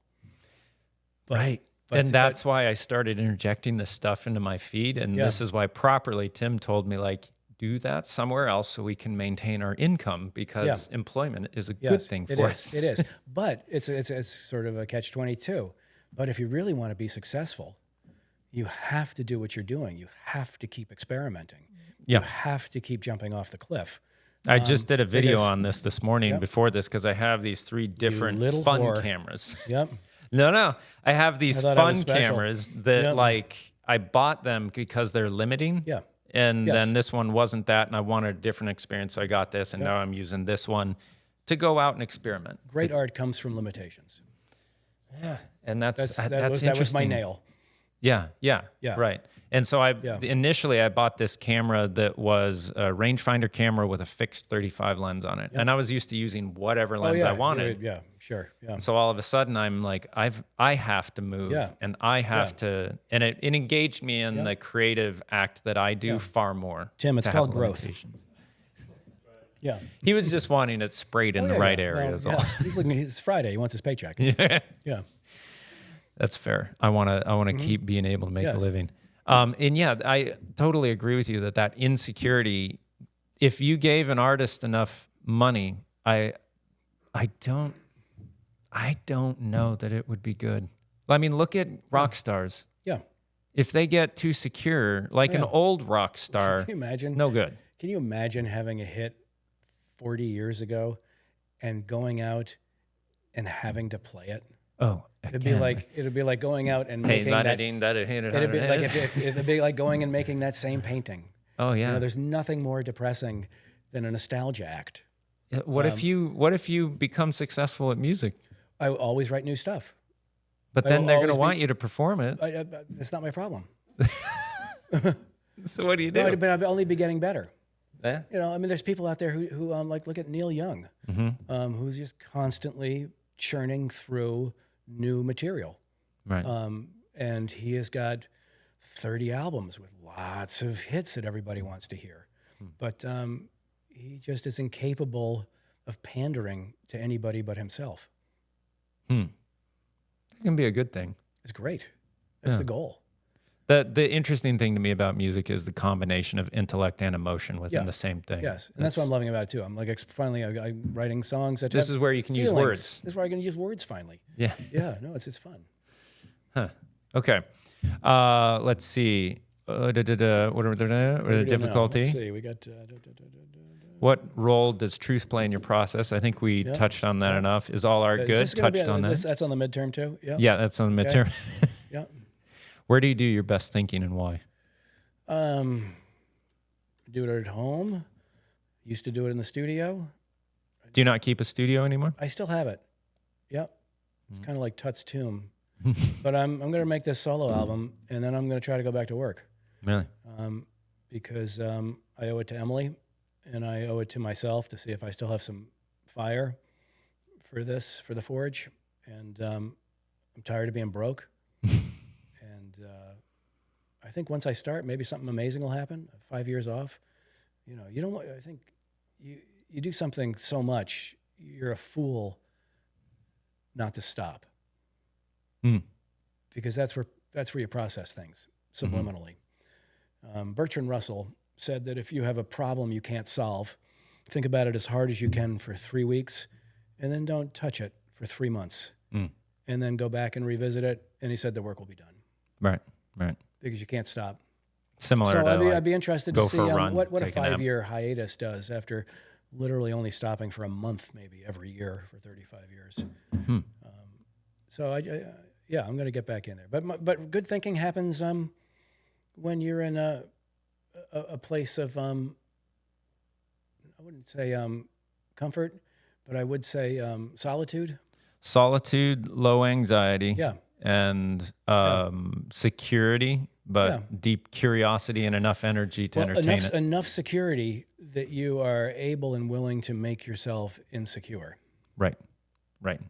Enough to be able to let go of the ego and Enough to respond to, jump the off muse. the cliff, to take that first step and say, "What am I doing now?"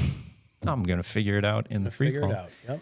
All right. So quick. I have a concept of how we work as society, as humans, and it overlays over everything. Let's imagine a medieval town wall. Yeah. Okay. So, back in 1350, that wall's very valuable. Yeah. Keeps the marauding hordes out. Yeah. The conscientious among us, those who are not artists or prophets, they're more the priest, if you will, rather than the prophet, artist, priest, politician. I was going to say executive. Executive, right? Yeah. So those who are open or artistic bent have to leave the safety of the town wall to go out and discover new things, Yes. Objectify them enough to bring them back, to present them to the people inside the wall to say, I have found something of value outside of our system. Yep. And those on the wall look down at you and say, all right, what you have discovered and objectified is of enough value to add to our wall. We will reward you very highly for that because you left the safety, you mocked our boundaries, and you kind of offended us when you did it, kind of blasphemed us, but you showed us by doing the work well that we cannot deny that this is fit to include into our lexicon, into our wall, into our ideology, whatever it is that protects us. Those who are conservative play that role along with those who are open or conscientious The role and of open. the gatekeeper? A gatekeeper, yes. Yeah, in a sense. Yeah. Not as much like an editor that collates and produces great thing, but for society in general, those who are not of the ilk to leave safety to go discover and bring back and explore, but are more so the people who stand on the wall. When you leave, they're kind of upset. They're like, this unsettles me that people are leaving the safety that we all enjoy.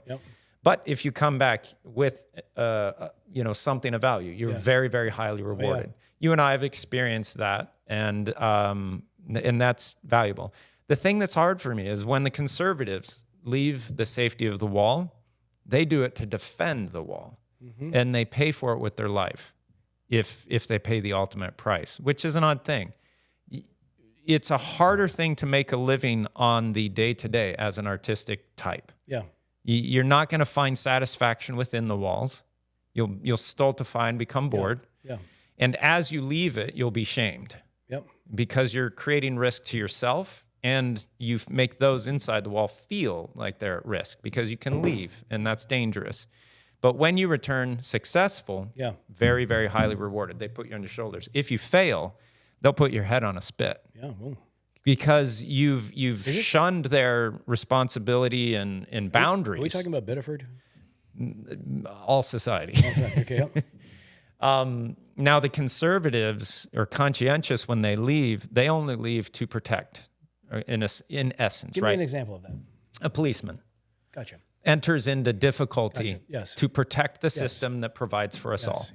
A military person, a lawyer, a doctor. They do this in structured ways that you need in a diploma or something to say you're safe in doing this. You and I have to go into the forest and hope we can make something that everyone values out of basically things that haven't been connected before. And if you can do that, for some reason, they'll give us way more money than they will a dead soldier return, Oh, yeah. Or a cop. Yeah. Why? That doesn't feel fair, but I understand the risk-reward cycle. Well, fair is a funny thing to talk about society. Sure. Right. It's rather incongruous. Which to me, the deepest disrespect towards those who are of a conscientious nature is not showing their dead bodies when they return. Oh, yeah. So, like, if that was my son who had given his life to protect a degrading society, that you wouldn't focus a camera on that and say, this is my dead son that is coming back. Well, it's Emmett Till. Yeah, stuff like that. The open coffin of Emmett Till. His mother, yes, mother right. demanded that it be an open coffin. She was a gangster. She was. She was amazing. in Dave Chappelle's words, right? And that to me is like they gave, like you and I risk our day-to-day comfort and respect that we have within society. And that comes at the hand of those who are conscientious, who don't appreciate us flouting the boundaries. But if we do it successfully, we're highly rewarded. It's a different thing. They're still not going to notice. They're still not going to care. They will subjective, like that. deeply. Deeply they will. And we go unthanked in a sense, just as they do.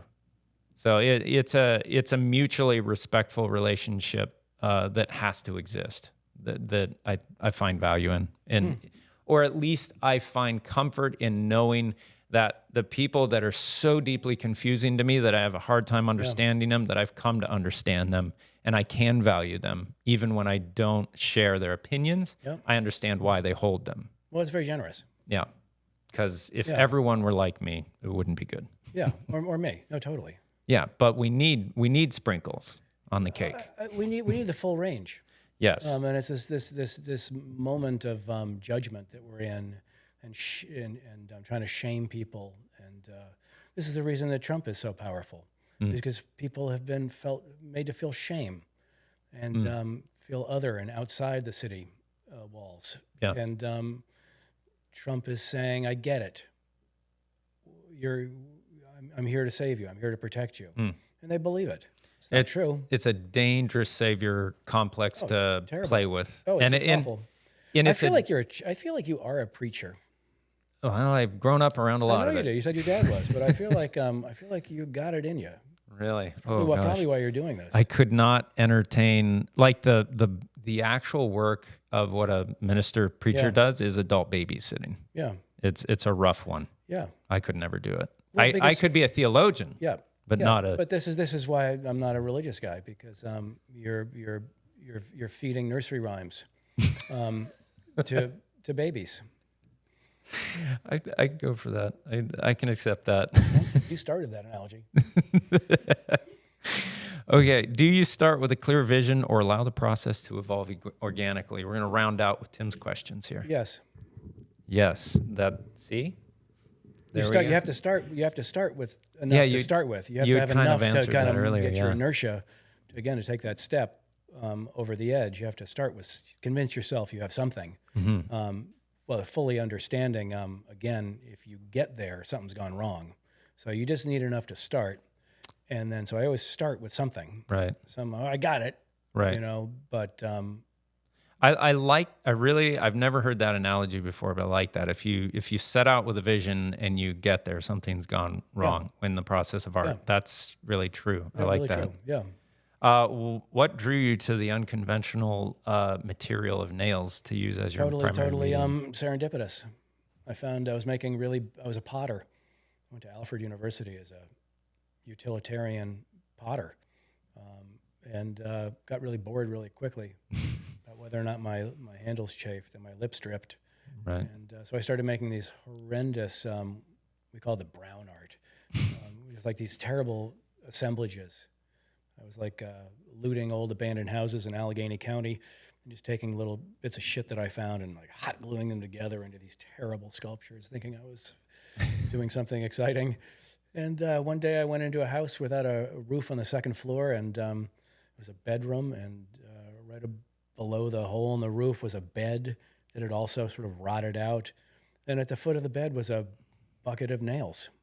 And I kicked the bucket, literally, and the nails popped out. They had oxidized and adhesed into one solid bucket shape.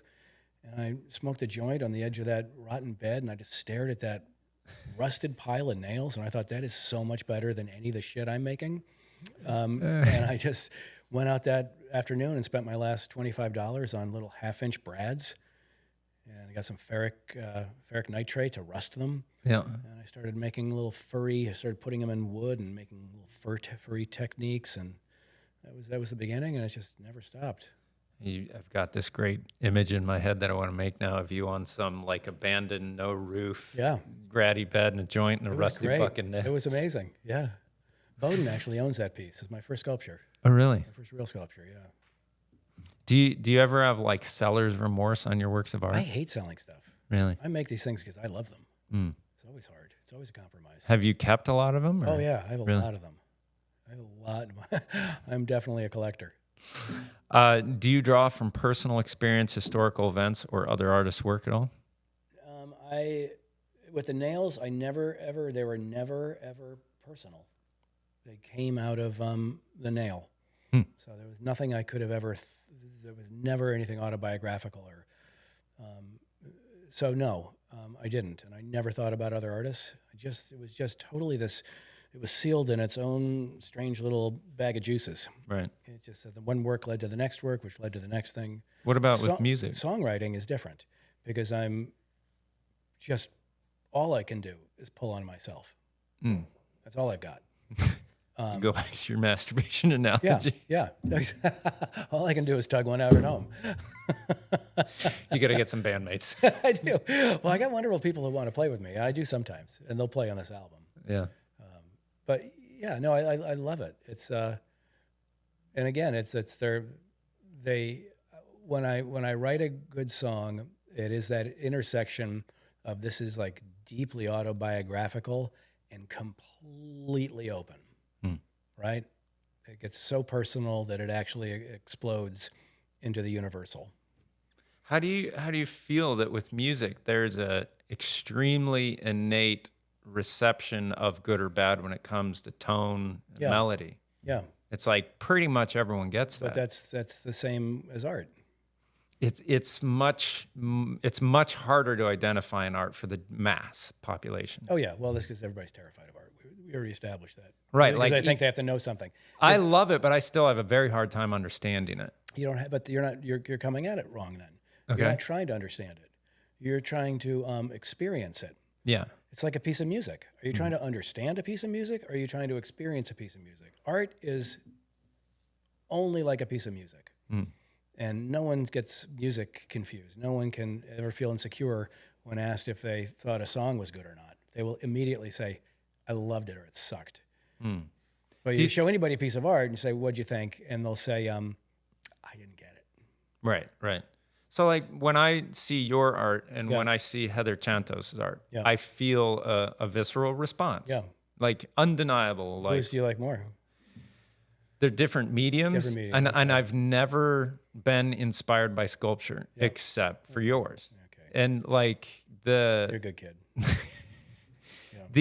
but there's the form and the nail itself is such a thing that it Yeah, I don't know. It is a thing. and I knew it immediately. Yeah. But you're right about music. I mean, it's like you can tell if someone's got, like, I don't think I can sing. I'm pretty sure I'm a mediocre guitar player. And I'm hoping. You can still do a lot with that. Well, what you can do with that is hopefully you can be a great writer.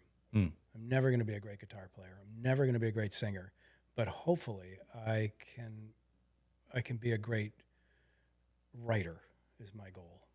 And deliver those two where my craft isn't excellent and my narratives are a little weird and hopefully they sync up and become a thing. Right. Remains to be seen. Right. I'm excited to hear some of this. How do you overcome creative blocks? You don't succumb to them. You just keep pounding away. There's I got writer's block. No, that means you just stopped writing. Right. If you sit there and you just keep writing, something's going to happen. It might take a while. Do you keep it like a schedule or is it just there's no schedule. It's just my days are, that's all I do. what's the room look like where you do your music? We call it the baby's room. Baby's room? You give in there every day giving birth? Yeah, I am. Basically. Yeah, but I'm the baby. I'm the baby. I want to be the baby. I have this thing I do with my kids where it's so funny to make them imagine things that make them feel squeamish. They're like, imagine I'm like a little baby, but I still have the same voice and I wander around in a diaper, but you still have to respect me. I'm baby daddy. Yeah. And they're just like, Stop it. Yeah. Yeah. I caught Emily in one of those yesterday. I was like, if you had to eat a baby, what part of the baby would you eat? She was like into it until it got too real. Oh, I've actually bitten baby calves. They're chewy. This is it. I would make a braised calf, is what I told her, and then I'd move on to the rump roast. This is horrible. And then she said, "That's too much." Told you this would be interesting. Yep. Next question. Yeah. How do you navigate the balance between personal expression and audience reception? Couldn't I care would less. imagine you don't even care. Couldn't care less. If you're thinking about your audience, you've already blown it. Yeah, right. You're the audience, and you've got to, again, somehow navigate that deeply personal into the universal. I don't, that's not my, Not your gig. not my concern. Yeah. What people think. Last question. Yeah, Are there any new techniques or themes you are eager to explore moving forward? definitely. That's all I do. Invent new techniques and themes. Now, do you have any vision for when you get back to nails? Nope, not a single one. You're just waiting for the Literally inspiration to hit nothing. you. I just gonna hopefully, I'm gonna clean up my shop and see if everything still works. I've had a couple floods in there over the years, and just go at it like I always did. Start I hope moving some you. nails around. I hope you set that camera running, and I I'd have love to watch a tens of thousands of hours of me doing that someday every day. the John Bisbee Oh, my documentary God. of. Yeah. My brother Sam is now a great filmmaker too, and he actually collected all my tapes about 5 years ago and had them digitized. So I have these giant hard drives with everything on it, and I thought it'd be interesting to watch. And Emily was like, "You want to see me back in the day?" And she's like, "Yes." So I thought, pick a hard drive. So she picked a hard drive and plugged it in, and we watched it.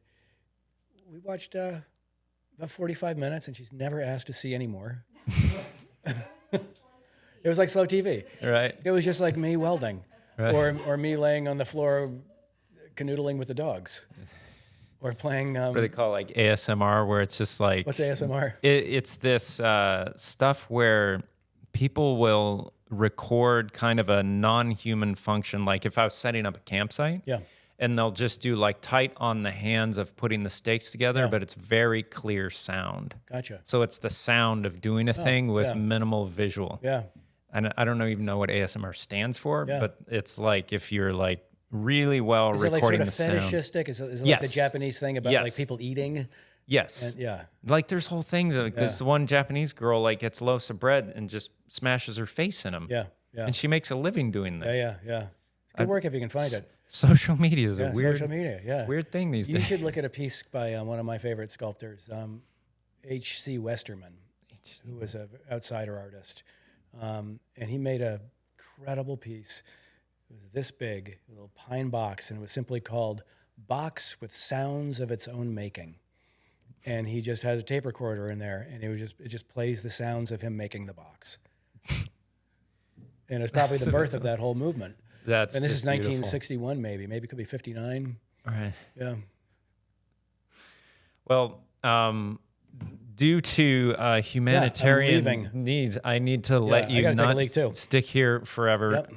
I have to say I'm very honored and excited that I could get you in here because I believe you're like someone who, to me, I view as truly an artistic person who is. Where do you sit with Emily? I would love She's to. a freak. Yeah. But I know you to be someone who is doing the work because you have to, not because you need the money. The money's like, geez, I hope I get the money, but I have to do this. There's no money right now. Which means I really do have to do it. I'm Because I'm just writing excited. songs no one hears. So I'm excited for our next podcast in 10 years where you. I love it, Trent. Yeah. Well, This is again, a great shout out, and I'm truly I'm really impressed that you're out there grappling. I at a very love high the, level with I this love shit. the grapple. Yeah, and you're a grappler.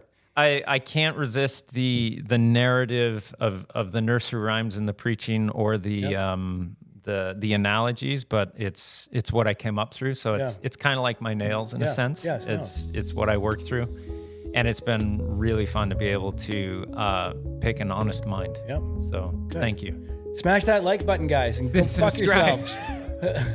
You will not find him on social media or anywhere else. Yeah. Go see his but work. my Bright Common is on all streaming platforms. That's my former band. Oh, there you And go. John Bisbee will be out hopefully in 2 months on all streaming platforms too. There we go. In terms of music. Yeah. Check that out.